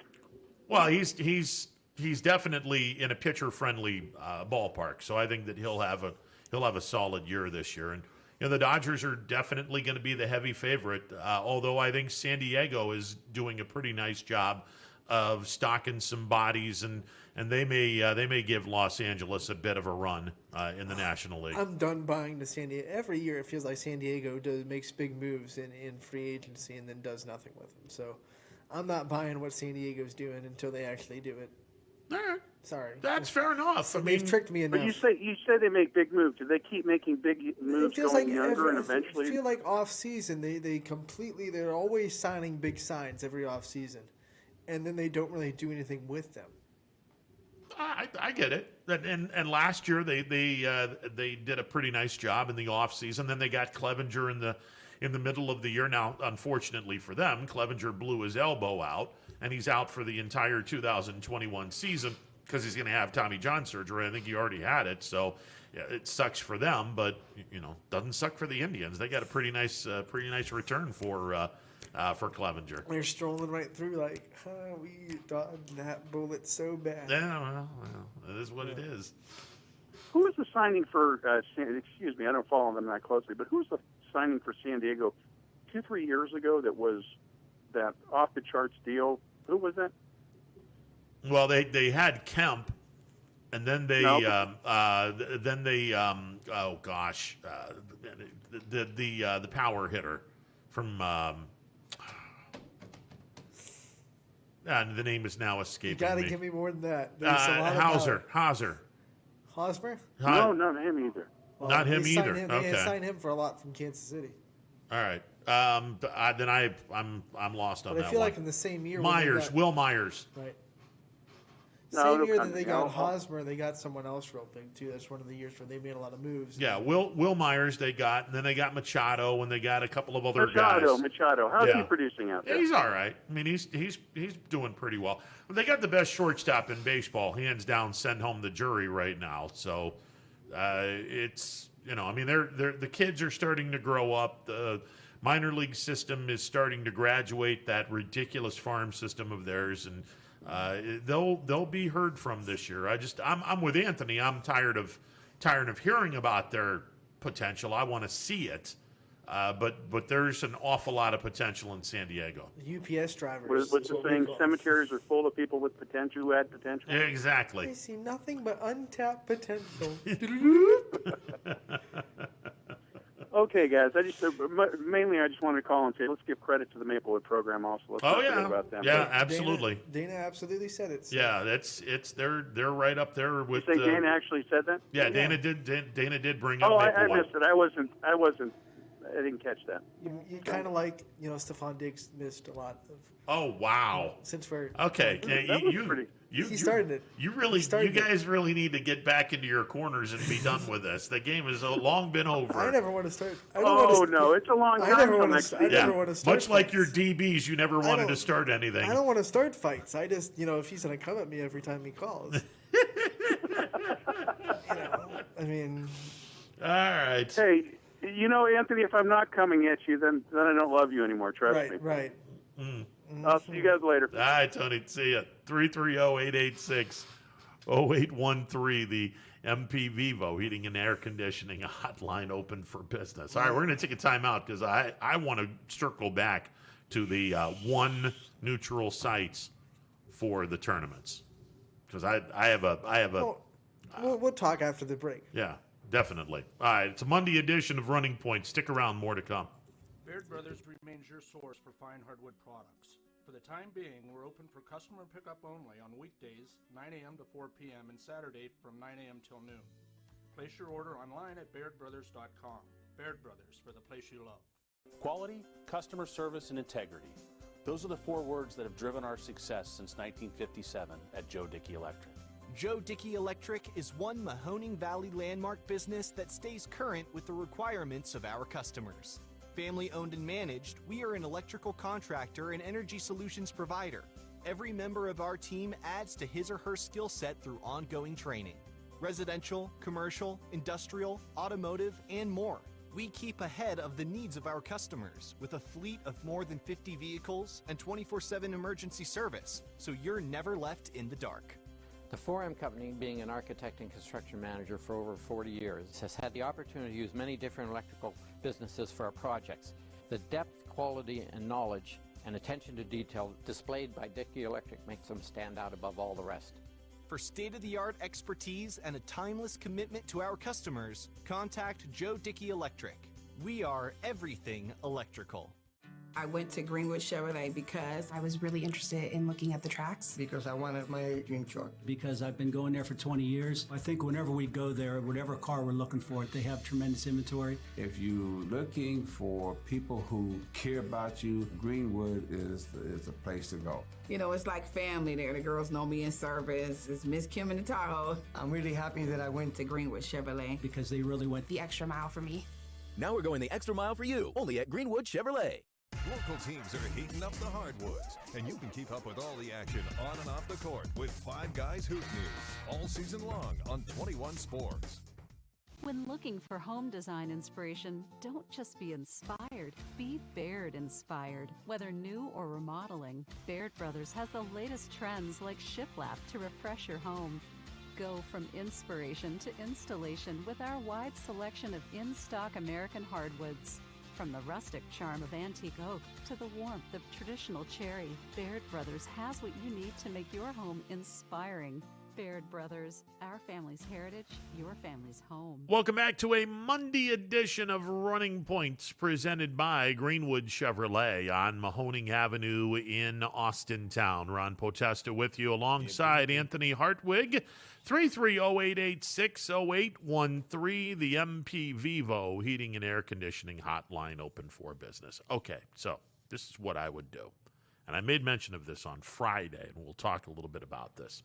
Now, Division I, I don't know how you do it because obviously it would be very difficult to do Division I because you have everyone under the sun from everywhere. Last season, where was our Division I districts? I honestly don't even know for the girls.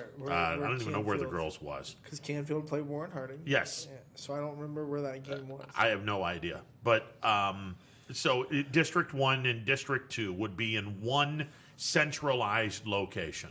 See, then just the championships or the whole district? The whole kit and caboodle. So you'd have I'd have four district games, 4 semifinal games, and 2 championship games in one spot. And you'd have a doubleheader on one night, a doubleheader on one night, single game on one night, game on one night. Those other places that host districts would be upset about that because they'd have their host taken away. So like in Division 3, normal without COVID, because I think the only reason they're having it host all the way through districts is because of COVID. Yeah. So normal outside of COVID, the South Range, Crestview, that district would probably be in Struthers. The other one would be in Lakeview. So if you make it one spot, Struthers or Lakeview, let's be honest, Lakeview would lose hosting a district, which they would not be too happy about. But they're not getting any money anyway. The OHSAA takes all the money, so what does it matter? The parking and the concession stands. Nobody pays money to park a car in a basketball tournament. In districts, they do. Really? Because the OHSAA takes all the ticket feed. So if you go to they'll be like, hey, we're going to charge you $5 for parking. I don't think I have ever gone to a district tournament where I had to pay for parking. I would actually be. Maybe I'm thinking regionals. I would actually be pissed if I had to pay for parking for a high school game. I might be thinking regionals. Yeah. I know you have to pay for parking when you go to Cuyahoga Falls for the regional. Okay. Yeah, But, which is There's absurd. but other ways that the school can make money by bringing people in for a district. So yeah. they want to. That's why concessions. That's why they want to host those districts. Wouldn't concessions And be I think part they of get them? a percentage of the gate. Up to $500, Right, And so- then you're SOL. For schools like Lakeview that need the money, I mean, Now, for me personally, this is what I would do. First of all, just keep the districts where they are. Have one centralized location, but you can still have different district spots for the two districts. okay, so you're I saying just want to go that back to what it was last year. before okay, COVID. so you're saying you want two different district sites. Right. Okay. Struthers, Lakeview. The other one would be Middle Ridge in Division 4. I don't know where the other district is. Okay. in Division- Because if you did it in one and then place. Fitch and Harding in Division 2. All right. Well, let's go to the phone lines. Rich, you're on the MP Vivo Heating and Air Conditioning Hotline. What's going on? Rich, that's you. What's up, brother? What's going on, young man, Ron? What's up, man? You okay, Rich? Hello. We lost Rich. You there, Okay. Rich? Yeah, he's out. Rich isn't there. Thanks for that on-the-spot report, Rich. Oh, that's strange. I don't know what the heck just happened there. All right, let's see if he's back. Rich, you back? Yeah, the wonderful world of computers, Ron. What's on your mind, brother? Oh, man, that game on Saturday killed me. But you know what? I'm seeing, in a couple of years, a really good YSU team here. If I understand it correctly, there's like 28 freshmen on that team right now. And, Yeah. And several are redshirts. Yeah, there were a number of young kids on that team, and either true freshmen or redshirt freshmen. I believe somewhere in the neighborhood of 28. When we get Hannon on at 2:00, I'll ask him. But there was a lot of young kids in the football program, and I was curious to see what Coach Phillips would get out of these kids in this first game. I was curious to see how much fight the defense would have, and I was pleasantly surprised by the defense. Now, offensively, it was offensive. They got work to do. Mark Wade had a nice drive at least. Yeah, they got work to do. I mean, they didn't throw their first pass until 9:05 to go in the second quarter. They didn't get their first down until 8:10 left in the second quarter. They only threw 4 passes the entire first half. They only had 1 first down the entire first half. They got a lot of work to do ahead of them in offense. Question. Where did the new head coach come from? He's a Springfield high school grad, and the last place he was at, he was an assistant coach for Luke Fickle at Cincinnati. Well, he's a good understudy then. Hopefully he can make this a great learning experience for these young men. That would be awesome. Well, look, like I said, Rich, I was impressed with some of the things that I saw on Sunday. There's obviously a lot of work to be done, but I didn't expect them to beat North Dakota State. I wanted them to be competitive. They were. They were only down 11-0 at halftime, 14-7 in the second half. I thought they played a good game offensively. They held North Dakota State to 317 yards of total offense. They need work offensively. Definitely. They didn't play a chump team, that's for sure. No, North Dakota State's a really good team. This just did. Well, yeah. Yeah. Okay, the Kodak moment of MLB for the day. I was watching a 1968 All-Star game. Okay. With Juan Marichal pitching. Yes. The defense behind him was phenomenal, of course. William McCovey at first base. I forget the guy's name at second base. His son played second base, too, somewhere down the road. Juan Marichal throws like 15 different kind of arm angles and pitches. It was phenomenal, Ron. I don't know if I've ever seen that from anybody, not even Whitey Ford. Well, look, I mean, baseball back then was a lot better, a lot more talent back then than today. It was played differently. Launch angles were not an idea back then, which is another reason why baseball was so much better back then.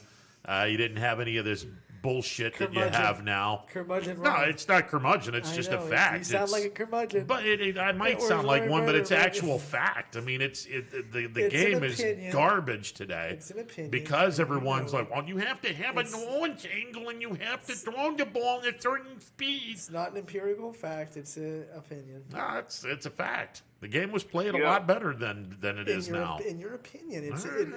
even if I agreed with it, it's an opinion. Okay. All I need to do is look at the game back then, look at the game today. It's not even close. You know, I was not a Sandy Koufax fan because obviously I was a Giants fan. I got to tell you, yeah, Sandy had his gas and he had his curveball and his off-speed curveball and everything. But in the long run, Juan Marichal, well, obviously his numbers and his seasons proved it, was a far superior talent. That's just my opinion. Over Koufax? Over the long run, because Koufax didn't have a long run. Well, Koufax had a 5-year run that nobody's even resembled Koufax's 5-year run. I mean, the only one that was close was, I think Maddox came close and Pedro Martinez during the steroid era. But no, I mean, Koufax's 5-year run was actually it was a 6-year run because it was 61 to 66. This 6-year run was crazy. I mean, it was nuts. That's why he's in the Hall of Fame. Well, I understand that. Okay, so I'll take number 2 to Koufax. That's all right. Yeah, all right. I love Marichal. I loved his career, but no, Koufax was that's a whole new world. Now, let me ask you this: what's the deal on the players' union in the MLB for the season here? What's going on? They have said we don't want to play with a DH, so the DH is going to be. They're going to have the DH in the National League. They won't have a DH in the American League. Other way around. Yeah, they'll have a DH in the American League. They won't have one in the National League. I'm sorry. Well, thank you. Yeah. There's some hope then. Yeah, Okay. 7-inning doubleheaders, which is absurd, and they'll still have the runner at second base to open up an inning, which is absurd. So, yeah, that's how they're going to play it. All right, here's the last Kodak moment. I'm at. I resigned from the corporation I was working for, and I met my family at Cleveland Stadium with the old Municipal. Yeah. Twilight doubleheader. Boy, do I miss those. Yeah, 5:35 start. Those were beautiful. Excellent. And we had 3 rainouts, but Joe Carter grand slam both games to beat the Yankees. Nice. All right, guys. Thanks for the vine. See Great ya. show. I'll be in touch. All right, see you, Rich. 330-886-0813. Yeah, no, it's not even close. Baseball in the 60s is so much better than today. You didn't have to worry about guys swinging out of their shoes, striking out 30% of the time. The guys back then played the game like someone who was, I don't know, high IQ. I'm not going to strike out. You're gonna have a shift on. Well, I'm going to hit the ball the other way then. I don't understand why guys in today's game can't figure out. Oh, there's 4 guys over on the right side of the infield, and I'm a left-handed hitter. Hey, let me go the opposite way and slap one into left field. This isn't rocket science. I don't understand why why you can't do this. You have a bat in your hand. You should be able to put the ball anywhere you want to put it as a hitter. If you're that good of a hitter, I don't get it. With the shift on, the pitcher is going to hammer you in the inside. Absolutely, he is. Yeah, he's gonna. That's his job. That is his job.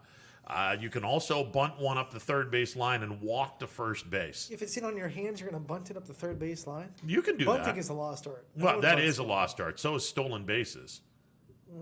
That's Ricky. Some teams do it. Could you imagine Ricky Teams that don't Henderson have- playing in teams that today's? don't have power still steal bases. Yeah, but they're not stealing bases like they did, in the Henderson era. Can you imagine But Ricky pitchers Henderson? are faster to the plate, and catchers are better at throwing people out now. They're not. No. Hell Pitchers no. are throwing a lot faster. They now than are. were. I agree with so you they're that faster to the plate. I agree the pitchers are throwing faster. They may not be going faster to the plate because I don't know if their movement is faster to the plate. The ball is going faster to the plate, absolutely. But you can't tell me that catchers are better than the catchers from previous years. I mean, Johnny Bench was hitting mitt to second base in 1.85. I mean, that's pretty quick. Can you imagine Ricky Henderson trying to play in today's game? Yeah, by the way, Ricky, you're not taking second base. We don't do that anymore. Or you let Ricky Henderson steal. Yeah, absolutely. Just like every team lets their speed guys steal. But they don't do it that often. I mean, the guys that are leading the league in steals are now at 45 or 50 that's steals. That's because the guy behind him can just crank one up in the bleachers, and you're not going to waste an out. Yeah, allegedly they can. I mean, it's, more guys on the roster can hit home runs now than back. Yeah, because everyone's trying to hit a home run. It's become a stupid game. I mean, I got guys on base. Well, I'm going to go yard. Instead of putting one in the alley and getting guys on base to have the pitcher stay in a stretch position and not in a windup. Point of this all is it's your opinion and not a fact. Well, I mean, I'm an old school baseball fan. What can I tell you? Emmanuel, you're on the MP Vivo Heating and Air Conditioning Hotline. What's going on? How you doing, my brother? I'm good, man. Yourself? Okay, how you doing over there, Anthony? Good. It's been a while, Emmanuel. Good to hear you. Yeah, I'm listening to your show, and I'm like shaking my head. I mean, shaking your head. Yeah, and it's like, well, at least it ain't exploding. I mean, you guys forget all about. Remember Louis Keon? Remember how he used the different angles? Oh yeah. And Fernando would turn his back to the plate. That was only in the windup. That was only in the windup. He didn't do that in the stretch. For whatever reason, he wouldn't put his eyes up to the heavens and screw around with the body parts and whatnot. And that was only in the windup. Well. The deal was he's probably like Joe Bowl. You don't come through with me. I'll do it something different. So somebody's on the base. So, but upset. Tion used to. He used to do the quick pitch, where he would slowly look in for the sign, and then he'd have his hands go down, and his hands wouldn't just come down; they'd do the wiggle, where he'd wiggle his hands and he'd put it all the way down. Remember Angels in the outfield? He sets and sets again, and sets. Throw the ball. Yeah, Tion used to do the wiggle. And then it would barely be set, and then he would throw the ball. You can't do that now because you're going to get called for a balk because you have to do a complete set. And as far as upsets goes, and I believe, because I watched the game, it was a great game. It went into overtime. But I think Warren G. Harding and the Lady Raiders were a better team than Walsh Jesuit. And it was just a great game. And I think that was an upset. That's my personal opinion. No, it definitely was an upset. There's no two ways about it. They should have won the game. They were the higher seed. That the game was at home. Yeah, they should have been favored to win that game. No question. Well, Walsh Jesuit, them fellas, they don't quit. And Ron, talking about, there's basically only a couple things wrong with playing all the high school basketball tournaments in one venue. Okay. Well, what happens is something, especially nowadays, if something goes wrong. Let's say one person in that school or something test positive. Let's say that school has. We're talking now about COVID being kicked to the curb. So that's. What about broken water pipes? You know what I'm saying? Things like that. Okay. So to put all eggs in one basket, I don't know. I'll go with two different venues, but I don't really want to put all venues all games in one venue. What do you think about that? From what you just brought up, I can see your argument. That was go back to what it was last season. You have two local districts in the area. They play at two different spots. You have Struthers and Cortland in Division 3 and Division 2. I think it's Fitch and Harding. So there's no reason to put four district semifinals in one spot, in my opinion. It makes sense. It makes sense, Ron. It makes sense, and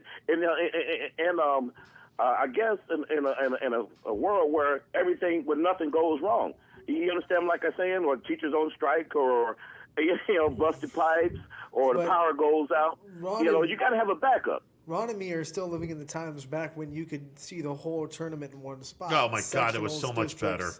And and that was always a fun. Yeah, time. I mean that's you played all the games at the field house, and nothing ever went wrong in the field house. You played all the Division II games at Boardman High School. Nothing went wrong at Boardman. You played all the Division III games at Salem and Warren Harding High School.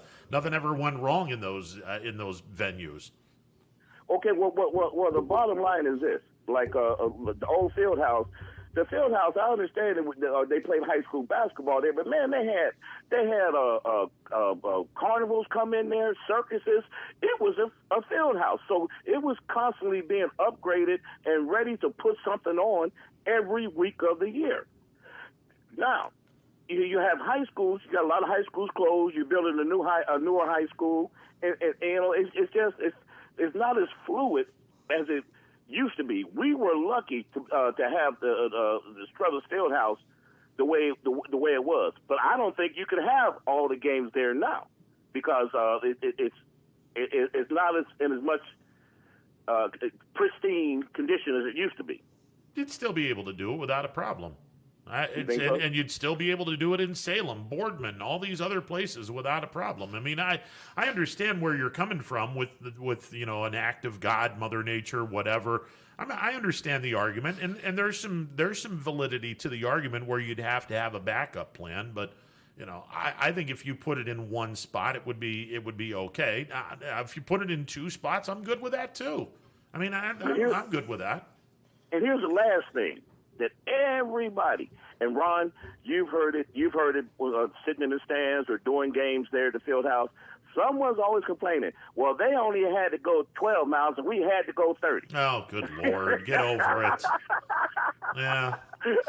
And one more thing. I was impressed yesterday with YSU, but also, you know what else impressed me?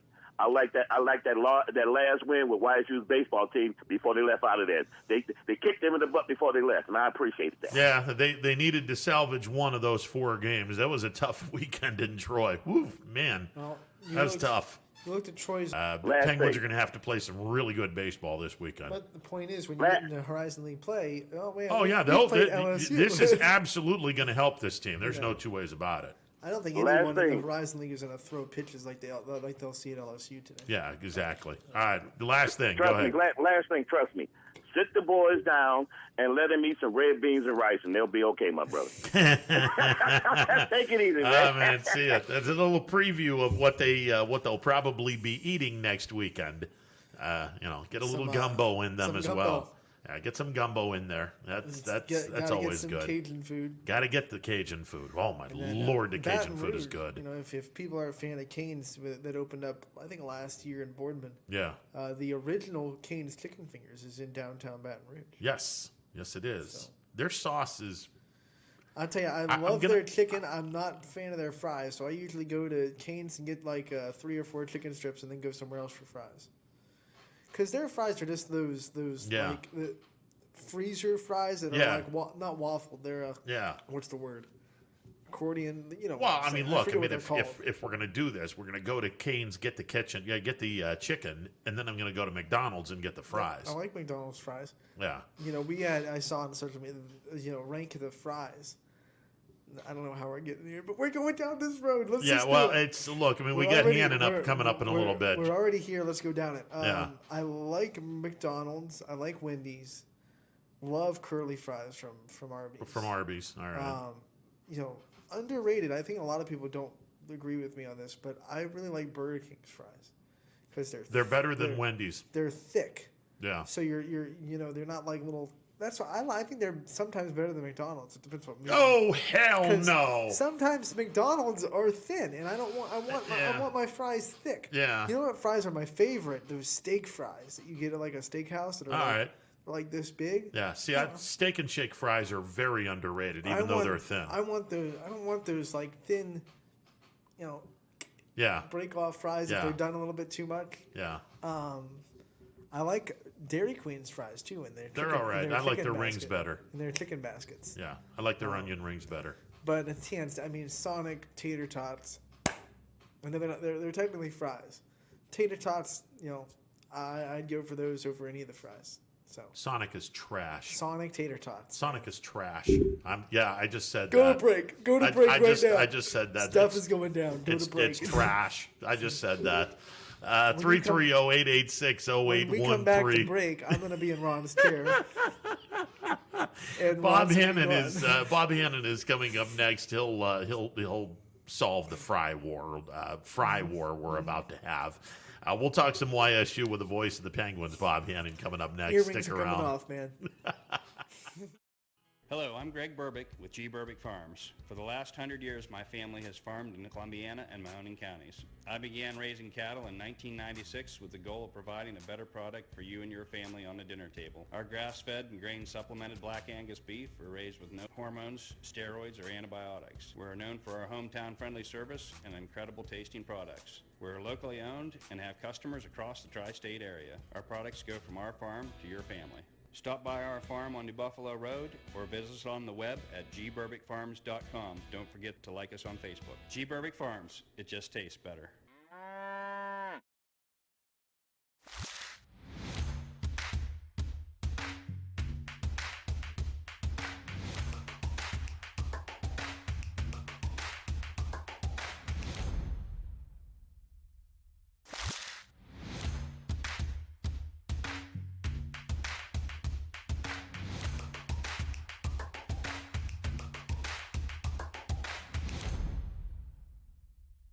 Hi, this is Tommy Clem, owner of WRS Insurance Solutions. WRS Insurance Solutions is a local independent agency that specializes in life, Medicare, long-term care, and disability products. Call us at 330-953-3722 or visit us at wrsinsurancesolutions.com to learn more. Good luck to all the student athletes in the Valley. Right now is a great time to get more for your trade-in at Tri-State Ford and drive home in a new or pre-owned vehicle. Choose from our great selection of new Ford models or pre-owned vehicles. Plus, get the Tri-State Ford Advantage, including a 10-year, 200,000-mile warranty and more. At Tri-State Ford, we'll pay you top dollar for your trade, but you don't have to purchase one of ours to sell us yours. Customer focused, community driven. Tri-State Ford East Liverpool or visit tristateford.net. Welcome back to a Monday edition of Running Points. I had to calm Anthony down a little bit with his blasphemy of Sonic being any good. But we will go back into that comment a little bit. We have to talk YSU football. The voice of the Penguins, who got back home late last night. The voice of the YSU football Penguins, Bob Hannon, joining us on the MP Vivo Heating and Air Conditioning Hotline. Bob, how are you today, sir? I'm doing well, Ron. Good trip. I mean, the outcome wasn't what we had hoped for, but anytime the flight out and back is uneventful and on time, that's a good thing. Well, and the beautiful thing is you didn't have to deal with a jam-packed Fargo Dome filled with Bison fans. You only had to deal with like 9,900 people. So. Yeah, it wasn't bad. I mean, it was. They were spread out. They did have all their masks on during the game, and I really didn't see anybody taking their masks off. So I think North Dakota State took the plan of action that we're going to let more people in than these other stadiums, but you better do the right thing, and I think they did. Yeah, Kobe Johnson, 16 carries, $115. He scored a touchdown, the first touchdown of the ball game. His running mate, Jalen Bussey, scored a couple of touchdowns. North Dakota State ran the ball 40 times, 243 yards. Their offensive line is crazy good. And look, I thought our defense played well. I do. I think our defense played well. But up front, when North Dakota State wanted to run the football, they did what they wanted to do. Ron, I can't. First, let me say I can't believe how many YSU fans, and I appreciate them texting and emailing, are telling me, wow, this North Dakota team's not very good. They've taken a drop-off. They'll be in the Final Four. I'd be surprised. Now, they're not what they were at quarterback, who is when you lose Trey Lance. But I think you're right, Ron. They've got running backs. They've got a terrific offensive line. And maybe they have taken a small step backwards because they have a lot of youth. And I don't think Nolan's going to be great, but I think he'll get better as the year goes on at quarterback. So we played a very good team with 8 all-conference players and a couple All-Americans. I agree with you on defense. Now, they give up a lot of yards rushing, but overall, our defense hung in there. I thought the pass coverage was pretty good. I thought we got some pressure. I thought it was an organized defense. I think Joe Schaefer, the D coordinator, has to be pleased. First time out. I'll tell you what killed us early in that game, Ron, and I know you saw it, is we were plagued by terrible field position. We were backed up, and North Dakota State had terrific field position. And when you're backed up that deep, I think you want to try to avoid mistakes. And I think in the first half, that's really was something that we just couldn't get out of that rut. We couldn't get any first downs, and I know we were very conservative, but I think down the road, I think they'll open up that offense.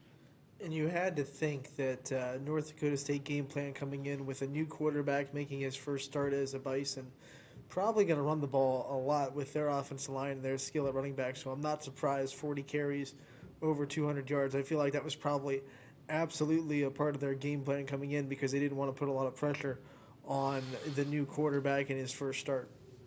I think you're right. And talking to their play-by-play guy last week, Jeff Colhane, he felt that it was a dose of run. Now, their fullback, who's really good and a great blocker, Hunter Lukey, late scratch, didn't play, and also a safety didn't start because of injury. But they wanted to run, and they're going to want to run all year. But I think they also know that they're going to have to get better in the pass game. They've got a great receiver in Christian Watson. But that was the plan coming in.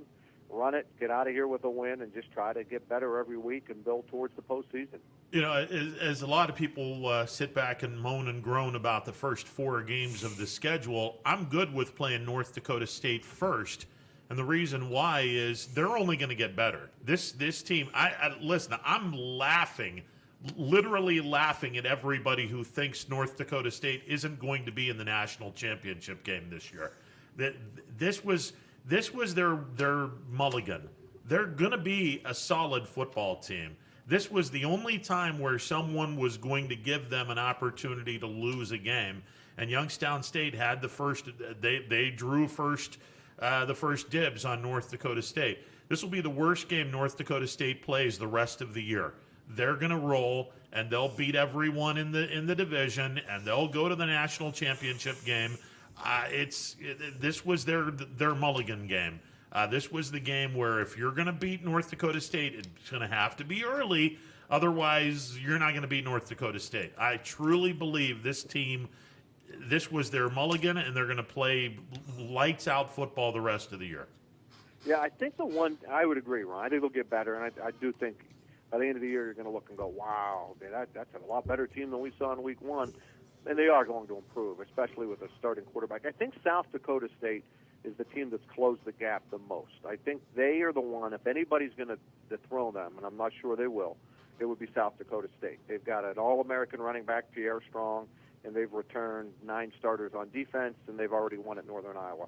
Other than that, I can't see anybody in our conference knocking them off or be able to beat them, especially when you get in a big game. I mean, when they're really pushed and pressed and they're playing for something, I think you'll see a team that's much more motivated and much more amped up. Mark Wade went 8 of 11, 75 yards, and he drove the Penguins for the only score. 15 plays, 75 yards, 8 minutes, 11 seconds off the clock. The Girard to JFK connection, very good call on the touchdown, by the way, sir. Mark Wade throwing the touchdown pass to Jake Coates, giving the Penguins their lone touchdown, cutting the deficit to 18-7. Has Mark Wade shown enough in game number 1 where he gets the start this Saturday against Northern Iowa? Boy, that's a great question, and I'll ask Coach that tonight on our coaches show. I would say yes, that he did. I think he gave us a little more. He's able to run the ball, buy some time in the pocket. You know, Ron, what I really do hope, and I don't care if it's Craycraft or Wade, because I like them both, I hope one of them emerges as starter. I think it's too hard to get enough reps in practice for both quarterbacks. I think it's just too hard to have 2 quarterbacks. I think that adage, if you have 2, you might not have any. I think one of them has to become the guy that everybody on offense knows. It's Mark Wade, it's Joe Craycraft. They're going to get the reps in practice. They're going to be the guy, and that doesn't mean the other guy never plays. But I think maybe it is. I think maybe you see Wade get the start on Saturday, and if he's ineffective, then you put in Joe Craycraft. But I think so. I worry about all the hits he takes because he took some vicious hits. because he likes to run and he's not afraid to put his head down. At some point, he's going to have to learn how to slide and avoid those hits. We saw what happened to Nate Mays when he took on too many hits last year. You know, one of the things that we talked to Coach Phillips about when he was on Running Point, you know, back in the preseason and trying to preview what his goals were for the team, one of the things he brought up that he wanted to see a clear improvement on is body language and competitiveness and that grit, that Youngstown grit.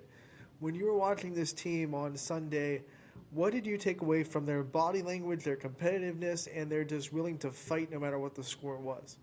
That was probably the best thing. They fought to the final play of the game. There was no quitting. There was no pouting or antics on the sidelines. It was a composed sideline. I thought they battled to the very end. Got behind 18-0, and it didn't end 35-0 or 32-0. Got a touchdown, just route man and played a better team. So I think that some of the things that are positive, that they played hard. It was an organized team. It wasn't chaos on the sideline. Not a lot of penalties. I thought that was the good part of it, and I really do feel like that there was maximum effort for the entire game.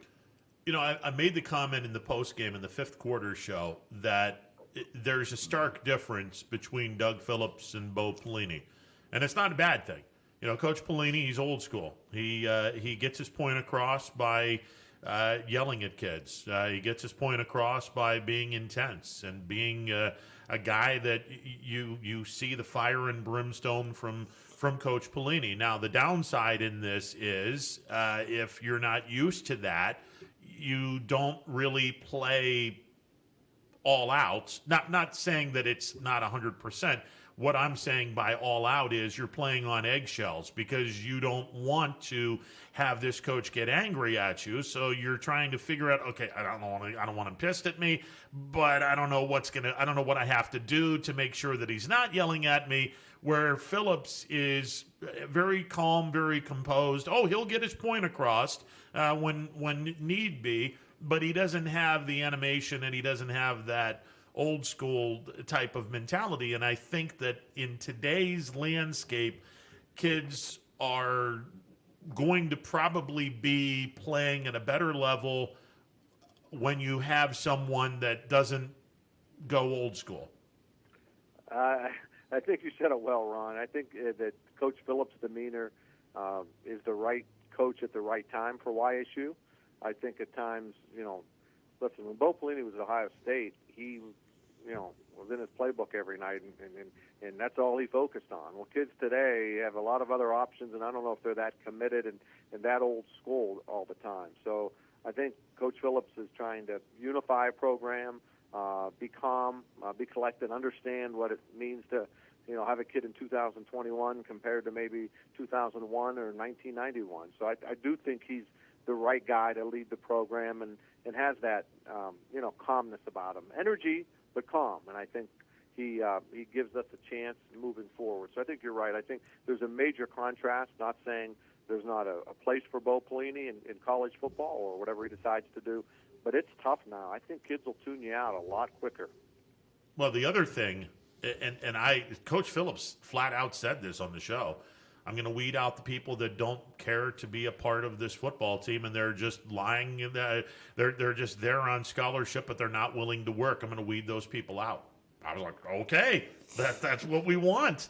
And I think that's one of the other reasons why you saw maximum effort from start to finish. I think that Coach Phillips probably told those kids, look, you're on college scholarship, and a lot of you guys from Coach Pelini, you're not my guy. I didn't pick you, but if you want to stay on this team, you're going to abide by my rules. Otherwise, you're not going to be on scholarship very much longer. Yeah, he's going to make sure you work hard, and if not, we'll find someone who will. And it doesn't matter if you're freshman, senior, transfer, been with the program 4 years, or a newcomer. He's just looking for guys who are going to play hard and get us back to what we want, a tough, physical, hard-nosed team from Northeast Ohio, and play like what we want in the Valley. I think that was one thing that seemed to bother fans and the last few years, that maybe certain games when we fell behind, we quit or we didn't give it our all, and that's just unacceptable. One of the things about this team going forward this season, no matter what the results are, it's always going to be, let's get better every week. Let's get better every week. Let's make sure that on tape we look better than the week before. So that being said, what do you think is going to be the point of emphasis in practice this week? Some things to really improve on tape from this Sunday. Well, I know already Coach Phillips was disappointed that they couldn't get their ground game going with the tailbacks. So they've got to find a way to establish some run game. You know, Mark Wade came in and led us in rushing coming off the bench, and I don't think we want our quarterback to lead us in rushing. So find a way to get the ground game going. We had some drops at wide receiver. We had a couple drops. Try to eliminate that. I think it opened up the playbook a bit. I know they were conservative. I don't think that's going to be the case all year. So I think on that side of it is where they want to get better.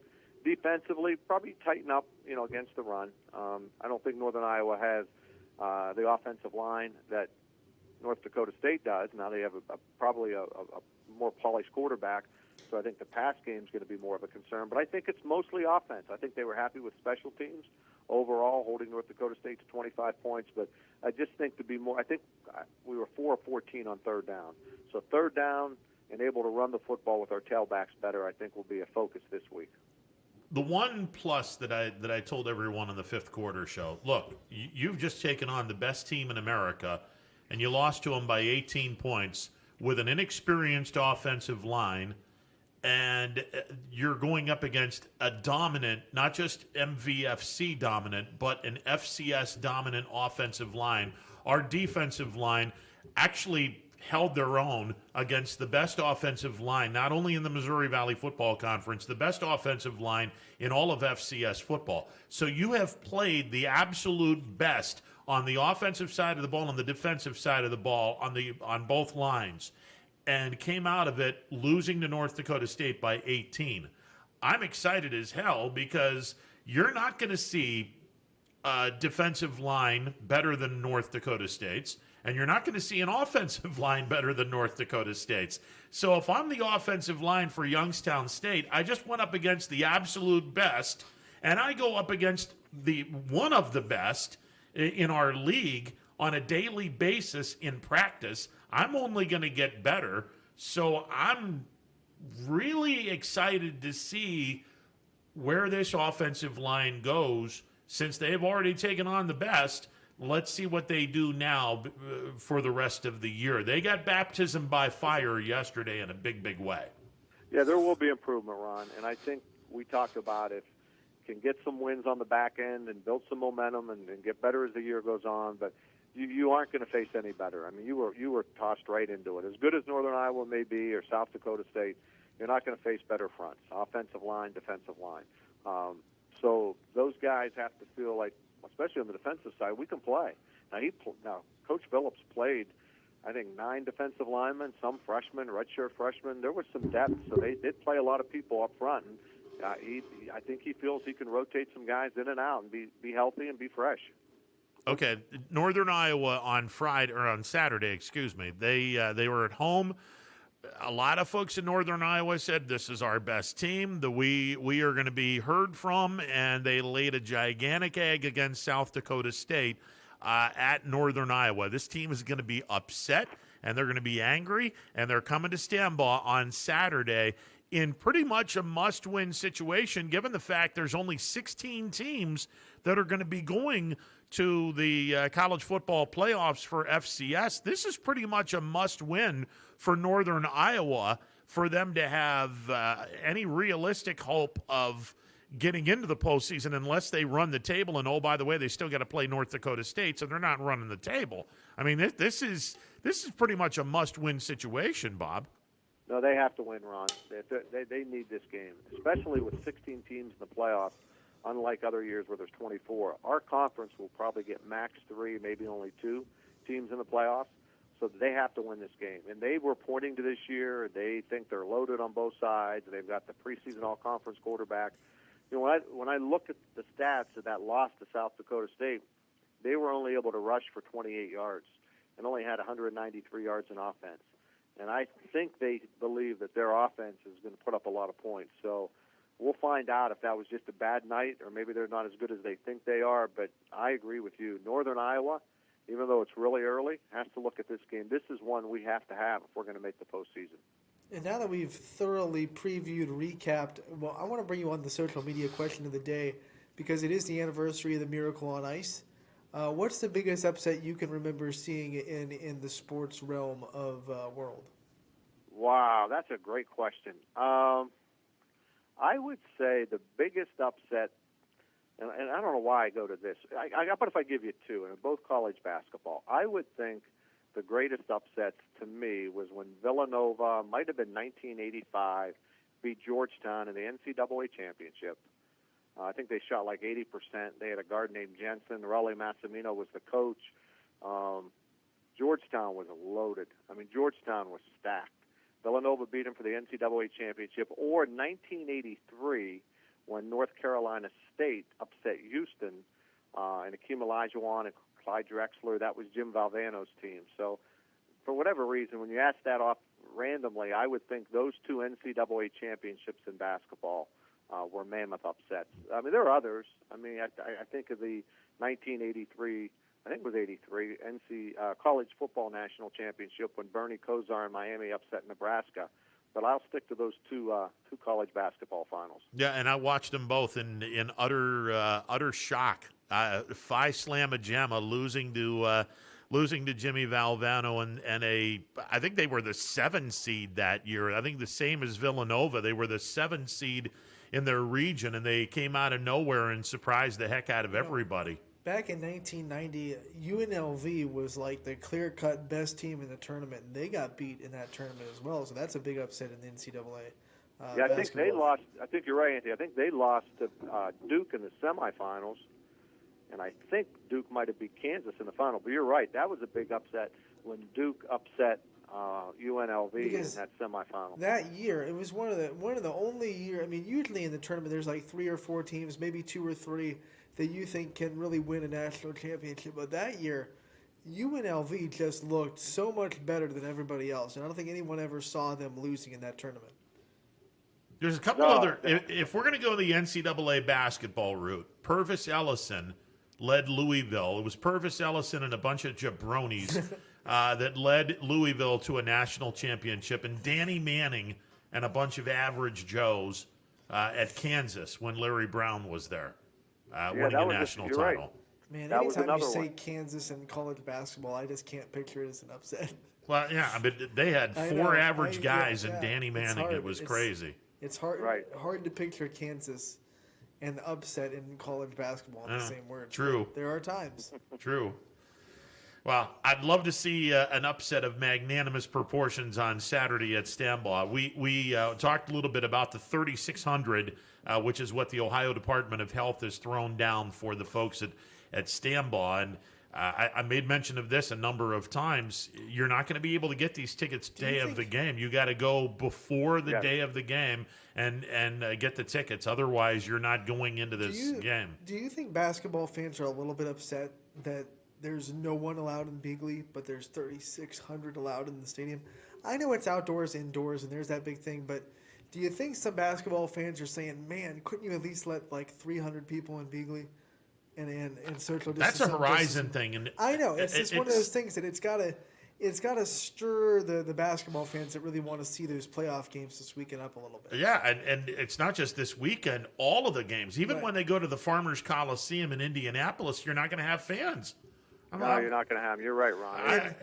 That's crazy. Now, I didn't even really think about it until now. I mean, if you're a YSU football fan, and Bob, let's be honest, season ticket holders and members of the members of the club, they go to their season ticket holders to both the football and basketball. These people have got to be mad as hell that you're going to be able to go to a game at Stambaugh. Yet the Horizon League's not going to allow you to go to a game at Bigley.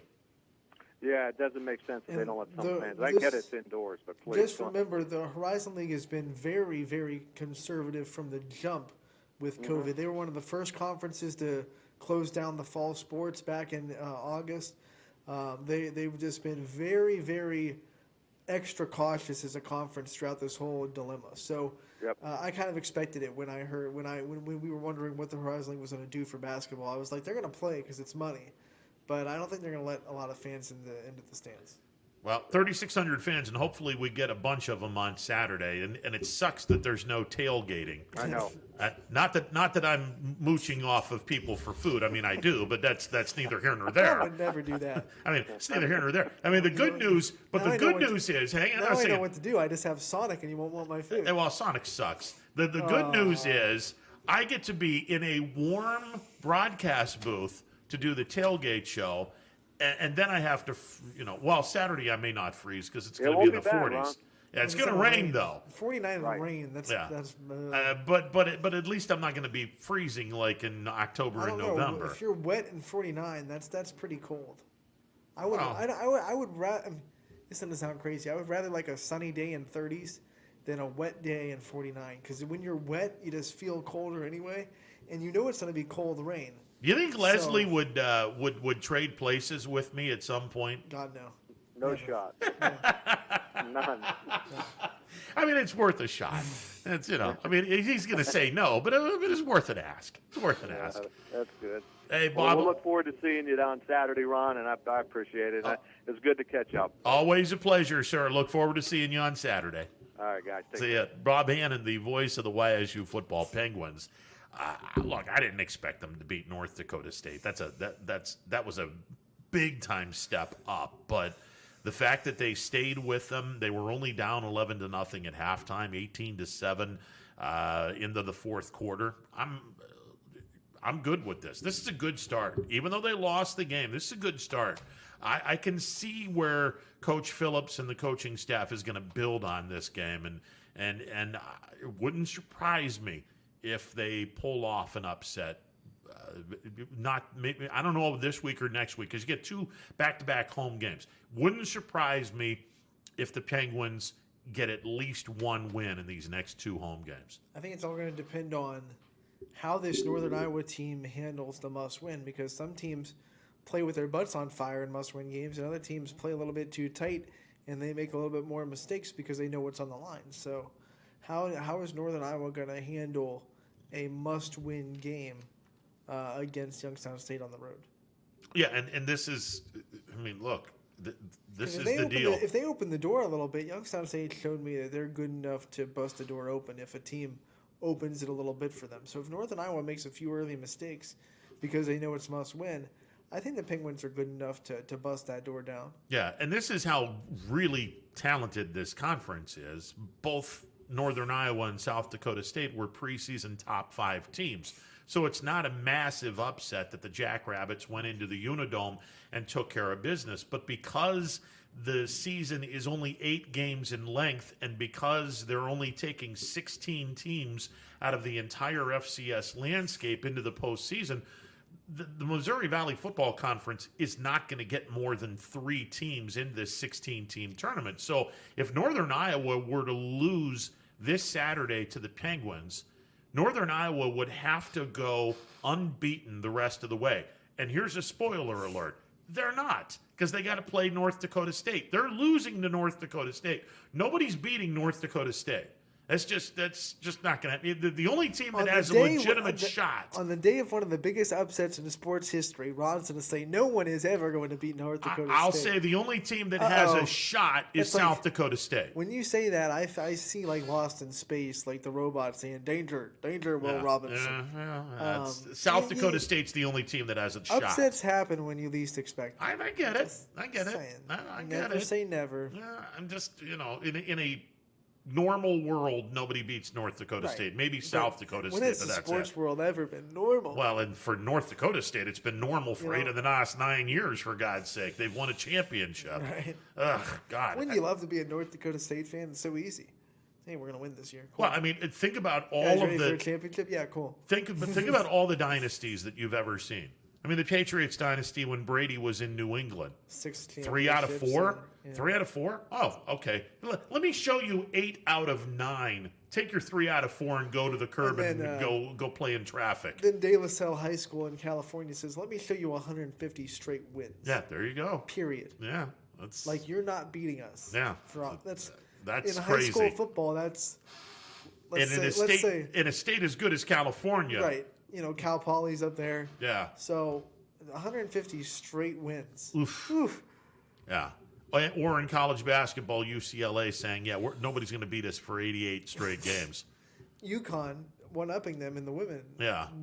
Pushing it to 100, 90 and then 90 some then odd. again, Yeah. like they lost their 90-game streak and then they went on a longer streak after it. Yeah, so, that's just absurd. Absolutely absurd. All right, 330-886-0813, the MP Vivo Heating and Air Conditioning Hotline open for business. Your greatest upset in the history of sports? Mine's pretty simple. 41 years ago today, United States upset the Soviet Union. I'll give you a reason why I think it's the greatest upset ever. That we'll take a timeout and I'll make my defense. Mine is Michael Jordan beating the Monstars. So, Well, he had a little bit of help from the Tasmanian Devil. Yeah, very underrated point guard, by the way. And just a terror on defense. I thought you were going to say Bill Murray. Well, yeah. No, I don't do defense.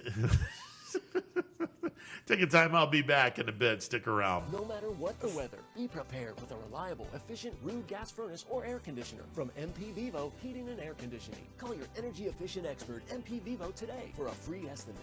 Here at MP Vivo, we rely on Rude, and so should you. Myers Family Insurance knows the importance of a great team. Our team continues to grow to help you with your Medicare and retirement needs. The annual election period is October 15th through December 7th. Now's the time to make sure your plan continues to meet your needs for the upcoming year. Call today. High-res Futurecast shows steady snow for the next few hours. Still just downright cold. It is bitter out there. Several strong bands of lake effect snow. Winds is kind of the big story today as well. So if you need a more detailed winter forecast on WFMJ.com and the Storm Tracker 21 app.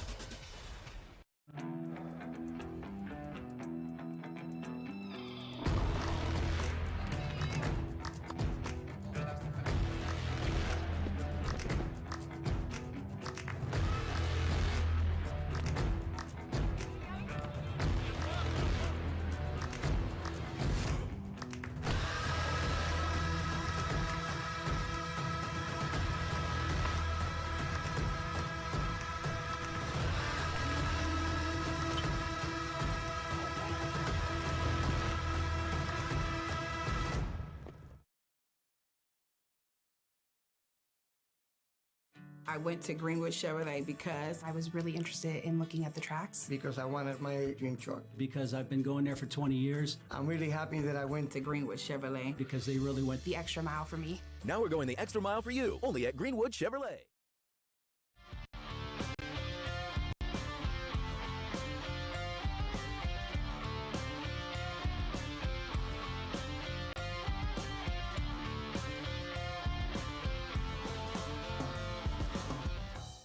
Welcome back to a Monday edition of Running Point, presented by Greenwood Chevrolet on Mahoning Avenue in Austintown. All right, I'm going to lay a case down for the Miracle on Ice game, which happened 41 years ago tonight, as being the biggest upset in the history of sports. First of all, back then, the Soviet Union did not allow anybody to play pro hockey. So we were a good 6 or 7 years before the talent from Russia, the former Soviet Union, all was allowed to play in the National Hockey League. So this country had the best hockey in the world. How do I know this? Well, this Russian Olympic team played the NHL All-Stars in a game about a month or two before the Olympics, beat the living hell out of the NHL All-Stars, the best of the best, beat them like a rented mule a month or two before the Olympics. 2 weeks before the Olympics began at Madison Square Garden, the Soviet Union hockey team beat our guys 10-2. Now, if you score 10 goals in a game, that's kind of like the equivalent of scoring 80 points in football. I mean, that's a beatdown of epic proportions. A 10-2 loss. And truth be told, the Soviet Union probably could have scored 15 had they wanted to. I think they showed a little bit of mercy in the third quarter. Otherwise, or third period. They would have just laid the Americans out the entire game. I show you no mercy. Well, these guys were the best hockey team, arguably the best hockey team ever. They had a goalie that, again, had the communist bloc not existed, this guy would have gone and been the best goalie of all time. So this is historically, one can argue, the greatest hockey team ever assembled. Yeah, as far as teams go. And again, they didn't have a professional league because they're a communist country. They didn't have a professional league. All of their amateurs could have been playing in the National Hockey League. Unfortunately for them, they were never allowed to leave the Soviet Union because the government would never allow them to do this. So the East Germans and the Soviet Union, the communist bloc countries, in our world, they were, quote, professional athletes. They were paid to do this. The communist government loved having these world-class athletes, and they were paid by the government to be an athlete. So in our eyes, even though they were not in a professional league like Major League Baseball or the NBA or the NHL, they didn't have professional leagues back then. You just had all these amateur guys and gals that were paid to be the best that they could be. And come Olympic time, if you got an Olympic gold medal, all right, you know, your government loved you if you got an Olympic gold medal. You didn't get an Olympic gold medal, government didn't take too kindly of that. And there are some war stories way back when, people literally being sent to Siberia and other the gulags, unfriendly places in the old Soviet Union because they didn't do their job. So this 1980 team is arguably the greatest hockey team ever assembled, and they're going up against a bunch of college kids, and they get their lunch handed to them 2 weeks prior to the start of the Olympics by this team. So the kids are playing, and they struggled to beat, I think, Sweden in the first game, but they find the way to get into the medal round. And they got to go up against the Soviet Union, who routed them 2 weeks before the Olympics started. And like I said before, I'll go to my grave saying this, even though the television executives are saying, oh, this didn't happen this way. Look, there is no way in hell the American people in the middle of the Cold War, knowing that we were in a very, very fragile state in 1980, things were not going very well in the United States, the morale was low, there is no way in hell that they were going to show this game live on TV, because there was no way in hell the United States were supposed to beat the Soviet Union, given the fact that they had lost to them by 8 goals 2 weeks before the Olympics. There's a reason why this game was played at 5 o'clock in the afternoon. It was tape delayed for 8 o'clock at night, which would be unheard of today. But back then, that's what they did. So this game was played live at 5 in the afternoon because nobody in their right mind wanted this game to be played live because the Soviet Union was going to beat the living hell out of our team. And in the Olympic, usually Olympics aren't live anyway because they're off in Beijing or Tokyo. But this time, this is in Lake Placid. Lake Placid, which was in the Eastern Time Zone, which is live. So all of the events were live. Mysteriously, all the events were live, with the exception of this hockey game. Yeah, okay. So this sends the backdrop. United States finds themselves down immediately. I think 2 minutes into the game, the Soviet Union scores, and everyone's like, oh, Jesus, here we go. The Americans are down 2-1. I think Eruzione scores a goal just before the period ends. And at the end of the period, Tretiak is arguably one of the greatest goalies in the history of hockey.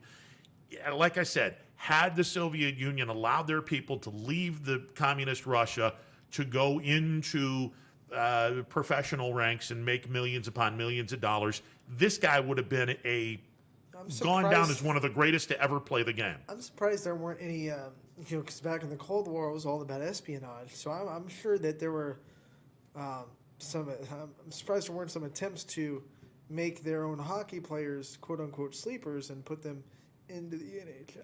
Yeah, well, I mean, you're right. I mean, but then that's scary to think about too. But then here's the other thing. I think America would probably be like, you're Russian, you're not playing in the NHL or Canada or whoever. Yeah, but the other part of that is the Russians felt, oh, this guy's going to get paid a ridiculous amount of money, way more than what we're giving him, which is, hard to keep him on our side. Hard to keep him on our side because he's going to get paid a ridiculous amount of money. Now, back then, it wasn't as crazy as it is now, but the money was pretty huge. You have your own agents in America, and if he strays, he gets a double tap to the cerebellum. Yeah, well, okay. So anyway, at the end of the espionage, we've seen the Americans. We know what happens. Yeah. So anyway, at the end of the first period, it's tied at 2. And the Soviet Union coach benches his star goalie, Kurt Russell, for the rest of the night. He benches Tretiak, and I'm like, what just happened here? The best goalie, arguably in the history of hockey, just got benched because he gave up a soft goal with 1 second left in the first period. And the Russian coach said, "Nah, you're done for the rest of the night." Okay. United States winds up winning the game, and in turn, they pull off something that would have never been thought of happening ever. And they pull it off for one particular night. And if you watch Miracle on Ice, or Miracle, whatever the hell Kurt Russell plays the part of Herb Brooks.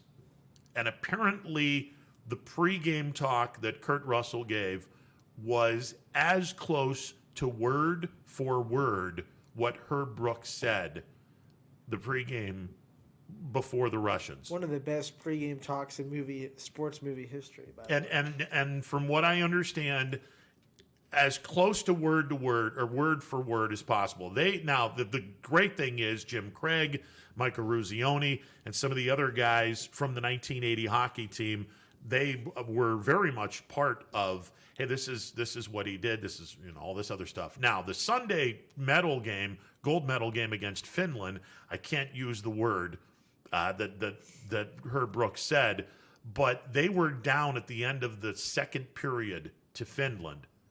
And Herb Brooks flat out told these guys, if you don't win this game, you're going to take this game to your effing grave. And he was right too. And that woke everyone up. They wound up winning the game in the third period. I mean, we talked about during the basketball tournaments, how many times have we seen a team beat a top seed and then get flat the next game? If you beat Soviet Russia and you don't win the gold medal, what are you doing? Yeah, you're going to take that to your bleeping grave, and that was for me, that was the greatest upset. And with everything, all things being equal, to me, the 1980 United States upset of the Soviet Union is by far and away the biggest upset I've ever seen in sports. I unfortunately didn't see it because I wasn't conceived yet. No, this is true. So I can't say it's the biggest I've ever seen. Which is Anthony's words of saying, "You're old, Ron." You are. And you've been a curmudgeon all day. Champ, you're on the MP Vivo Heating and Air Conditioning Hotline. What's up? How you guys doing? Ron and Anthony, two of my favorite names. All right. You know what? It's been talking about this, the Russian hockey situation brings up some memories because back in the day when most of the American teams were basically loading up with Canadian players, a few Americans, they didn't really get a lot of the players specifically from the USSR, but the team that really started to go after Russian players and specifically a lot of the European players was the Detroit Red Wings. And there's a great book that was written by a former, I think his name is Jim Delvano, who was a former GM of the Red Wings, who literally said that they basically snuck out Russian players out of that country over to the United States to put them on the Red Wing squad because they had the Russian Five, if you remember. I'm trying to remember who they were. I know Sergei Fedorov was one, Slava Kozlov was another, Pavel Datsuk was, I don't think he was a Russian Five, but Vladimir Konstantinov, who got paralyzed in that horrible limousine accident. But that's what they did, and I think it was one of those players. They had to sneak out, basically, but that's where they got a lot of the players, a lot of these U.S. Russian players, to play, and they wanted to play for the Red Wings for the simple idea that they were all dressed like their uniforms. They looked just like them, the Red Wings, when they were. They're all red. But yeah, that's why the Red Wings were such a dominant team. They went out. They were the first really American and Canadian hockey team to go out and really try Russia, and specifically, like Lindstrom, some of these Sweden, some of these other countries. They went out and got these players, and they didn't have a lot of Canadians on their team, although their captain was Canadian, Stevie Yzerman. But that's what the Red Wings did, and that's why they were a very good team for many, many years. Well, yeah, and they took advantage when communism finally fell. They took advantage and swooped right in and said, "Hey guys, you want to play for us?" And like you said, Chip, they all looked at the red uniforms and said, "They look just like our uniforms. Let's go." Yeah, and one of the players, when you talk about the great teams back then, from the Russia or USSR, I keep calling them different names, but was a veteran who was on the Red Wings. His name was, they called him a professor, his name was Igor Larionov. If you remember Igor, very smart player, a veteran player, but he was part of that Russian dynasty of those players that came over the Americans, and he was a veteran of the 2000. I would argue that 2002 Red Wing roster, when they went and got Hasek and Shanahan and some of these other players, Luke Robitaille and Brett Hall, that might have been the greatest assembly of hockey personnel maybe in my lifetime. That 2002 Red Wing team, loaded, and we needed a goalie, and the best one was sitting in Buffalo, and we went and got him. Yeah, no, I agree with you wholeheartedly. Now, the guy that I would have loved to have seen played in the NHL was Tretiak, and unfortunately, his career was pretty much over when the Soviet Union's when communism fell, and all these guys were able to exit out of there and go into the NHL. Tretiak was already on the downside of his career in the early 80s, so it's he was pretty much an afterthought when communism finally died. Right, and you're right, and that was. But a lot of hockey teams benefited from that. But there were some great players, especially in Europe. Sweden was and Finland were two countries that they were just loaded with players, and it took a while for the Americans to realize that. Yeah. Yeah, it's once the Soviet bloc died and communism died in Russia and that market was opened. Oh my God, the hockey that came out of Eastern Europe and then Europe they followed suit. The hockey that's come out of Europe is ridiculous. The frozen tundra of Russia, the hockey's the only thing you can. You're not playing football or baseball in Siberia. Well, you do gymnastics as well. I mean, Olga Korbut was pretty solid. Yeah, but I think Romania owns the Eastern European gymnastics. Oh yeah. You go back to the Nadia Comaneci days and whatnot. But yeah, we know gymnastics. Yeah, pretty much. Yeah, my favorite story about when you talk about these Eastern Bloc countries is that there was a woman that actually. There's a building named after her, and if you've ever done any basketball games, Ron, up at Cleveland State, that old gymnasium, I think it's right across the street. It's called the Stella Walsh Community Center, and it was named after her. She was an African American who was shot and killed innocently on a robbery at a jewelry store one night. And when they did the autopsy, they actually found out that she wasn't actually a woman. She was a man, and she was part of these individuals in some of these Eastern Bloc countries that whatever they were injecting into their systems. But she actually is credited of winning the women's something meter dash. If you look up the Olympic records, she won the year that she was ran as a woman, but actually probably was a man to begin with. Yeah, well, there were. Story. I don't want to say that there were countries that made a history of that East Germany, but they there was East Germany. Yeah, East Germany was pretty much known for that. Well, we just lost all of our East German people. Well, not that I give a crap about that. I mean, the only person that was relevant in that country, in my eyes, was Katarina Witt, and that's because she was gorgeous. When I was working for the USO way back when, we performed over in Germany, and that's when they had the border up. That's when you actually can look across the east-western border with those night goggles. But I remember one night they said, we got to go down uptown and get some East German girls. I said, not the ones I've been watching. I'm not going after. So I said, let's head over to Holland. I think they're better looking over there. Yeah. So, anyways, but that was quite an interesting trip when I was over there. And that was in the dead of winter. Winters are really bad over there sometimes. But interesting trip. But anyways, Good talking to you. And by the way, the Red Wings are known as the Dead Wings right now. They are really bad. So maybe they need to go back. You had to bring up some history. That's okay. Yeah, they're bad, but they're not Buffalo bad. No, and they have some Stanley Cup championships to at least talk about. Yeah, So anyway. Buffalo hasn't seen a Stanley Cup yet, so there you go. Yep. They might be seeing a Super Bowl title shortly, though. Well, we'll Never see. know. We'll see. Okay, guys. Have a good day. All right, Thanks. see you. 330-886-0813. To give you an idea, because Cuba's still very much communist, if Cuba ever had a change of heart and their communist government decided to close up shop and they opened their borders, Major League Baseball would get a ridiculous influx of ridiculous talents from that island. And there wouldn't have to be people that are escaping the country and can never go back. Exactly. Exactly. Because we see a lot of that in MLB. A lot of players left Cuba on smuggled out of Cuba, really. I had and they can't go back. Yeah, I had a kid that was in AA ball for the Mariners organization that did it not once but twice. He was caught the first time, and I don't know how he didn't go to jail the first time, but the second time it was successful. He was on a raft with about 3 or 4 other people in waters that are shark infested. I mean, that is a really scary, because it's 90 miles from Cuba to Key West. It's a journey. To be in a raft, to try to maneuver 90 miles to Key West or whatever other country you're going to be going to. It's a journey that you've got to do in the ocean with shark-infested waters. So he was able to do this. I don't think he landed in the United States. I think he landed in another country. And once you land in another country, you're free game for the United States. Now, with the United States, their draft only consists of American players and players from the island of Puerto Rico, which is an American territory.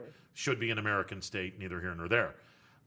They don't do worldwide drafts. So when you have kids that are in the Dominican, Venezuela, which it's hard enough to get those kids out of Venezuela nowadays with their garbage government that they got, neither here nor there.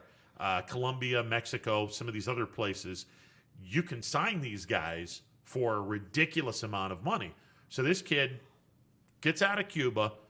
I think he landed in the Dominican and wound up getting a pretty good chunk of change because, the baseball scouts go into Dominican all the time, and they saw this kid and they're like, oh, yeah, we're interested in him. So he wound up making a pretty decent penny in terms of the bonus money that he got, but I don't think he ever made it to the major leagues.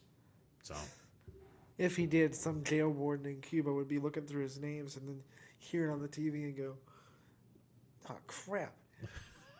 I'm going to lose my job here." How the hell did this guy get out of Cuba? Time for a room check.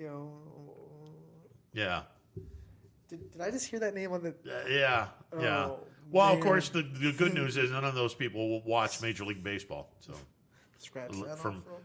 from what I understand, they're not capable of watching Major League Baseball because Cuba cancels. They cancel all that stuff. Don't ruin my joke with real out. I understand. Right? I understand. Don't ruin my what are you doing? What's the movie I'm thinking of? Shawshank Redemption. Hey, Dufresne, you better have a pretty good excuse not getting out of this block. And then he's already escaped. I feel like I've ended the movie, but, if you haven't watched Shawshank. Spoiler alert. Well, I mean, the movie's, 30 years old? Yeah. Morgan Freeman actually looked young in that movie. I mean, that's... I wish I could tell you that they took care of it. Morgan Freeman. Do you ever wonder if Morgan Freeman would narrate your life? Oh, man. He's up there. Him, James Earl Jones, Orson Welles... the voices of movie lore that I don't know. Die. Vin Scully would be pretty cool for a narration of someone's life too. Anyone except Matthew McConaughey. If he narrates my life, then I'm going to end it real quick. If he narrates your life, you're in hell. Is that what you're? Right. Okay. I don't like Matthew McConaughey. Why not? He's a good guy. I don't like his acting. I've never been a fan of a lot. All He's right. Oh, he's in a couple good movies, but like I think he killed We Are Marshall in my opinion. I think he overacted the heck out of that role. Okay.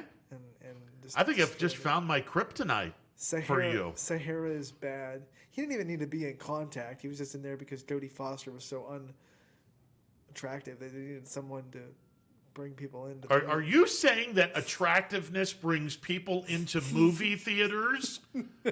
I'm shocked. Shocked, I say. And on that note, we're going to take a final break and be back while to... we're talking about sports history, it is 2:22, and Georgia Tech fans love this date because they like to remind people, and I will remind people that the largest win in college football history. Poor Cumberland College. Georgia Tech, 222 to nothing. Yeah, poor Cumberland College. I know. They had no chance. Yeah, they were piled on. Back when Heisman was our coach. Yeah. If you had Cumberland in 221 and a half, you're a loser. We'll take a timeout and be back to wrap this one up. No matter what the weather. WRS Wealth Advisors is the area's premier wealth and retirement specialist. With our combined 70 years experience and comprehensive wealth strategy, we assist our clients attain their goals. Call 330-965-0370 to learn more about our individual and corporate financial planning services, or visit wrswealthadvisors.com. Good luck, athletes. Hi everyone, this is DJ Yoakley with Your Sports Network. We appreciate your support of YSN and welcome you to the YSN family. Our broadcast streams are brought to you live at no cost to you by sponsors that are local to this community. Without the vision and generosity of our sponsors and partners, we would not be able to bring this game to you today. So please support the great businesses and leaders that are making this game possible. And if you're a business in need of great advertising and sponsorship opportunities, feel free to head over to our site for more information on the right fit for you. We are local, we are loyal, and we are live. We are YSN. Ah, the details. Baird Brothers Fine Hardwoods is one fine ride. Perfect cornering, superb handling, sporty and stylish, power to spare, plus awesome mileage. Yeah, jaw-droppingly beautiful lines and well appointed with luxurious trim. Put more oomph in your life and start beholding the molding. Find your home's fine hardwood at BairdBrothers.com. For heating, cooling, and indoor air quality, the Mahoning Valley trusts MP Vivo Heating and Air Conditioning, offering worry-free repair, service, and installation. Call MP Vivo today for a free estimate. MP Vivo Heating and Air Conditioning. We're your energy-efficient experts. Hey, Power Hour is coming up next. DJ's in the air. I'd love to see a Power Hour from 35,000 feet, but I don't think they allow us. Yeah, they don't allow us that yet. One day we'll take over the airways. Literally take over the airwaves. We'll have the YSN jet with Power Hour from 35,000 feet in the air. Now, Flight 375, your captain speaking. We have Power Hour that will be coming up and take it through the rest of our flight where it's 65 degrees and plenty of sunshine in Jacksonville, our final destination. Not bad. Yeah. So Power Hour without DJ. Our boy Quinn is going to be the MC of the leader of the insane asylum, if you will. I don't know how many people are taking part today. It doesn't. I mean, I have no idea how many. Sometimes it's 4, sometimes it's 6. Yeah, I've seen so many. I've seen Brady Bunch square boxes going on. There's a story. Yeah, of a man named Quinn. Who was busy. And Quinn's just the guy. Quinn's like, what the hell? That's it. That's right, Quinn. You're the nurse on the Brady Bunch. Yeah. Sorry, bud. Yeah, he's looking around going, these are my kids and stepkids, huh? Boy, life sucks. All right, Power. Marsha. Power Hour is coming up next. We'll be back tomorrow. Well, I'll be back tomorrow. You're not. You're going to be here on Wednesday. By the way. Oh, yeah. Mm-hmm. We'll have Alan Dunn from LSU, their pitching coach, on Wednesday. But Quinn's going to take over Power Hour, and then we'll be back tomorrow, noon to 3, Tuesday edition of Running Points. We have a lot of tournament games to talk about. Indeed. All right. Have a great rest of your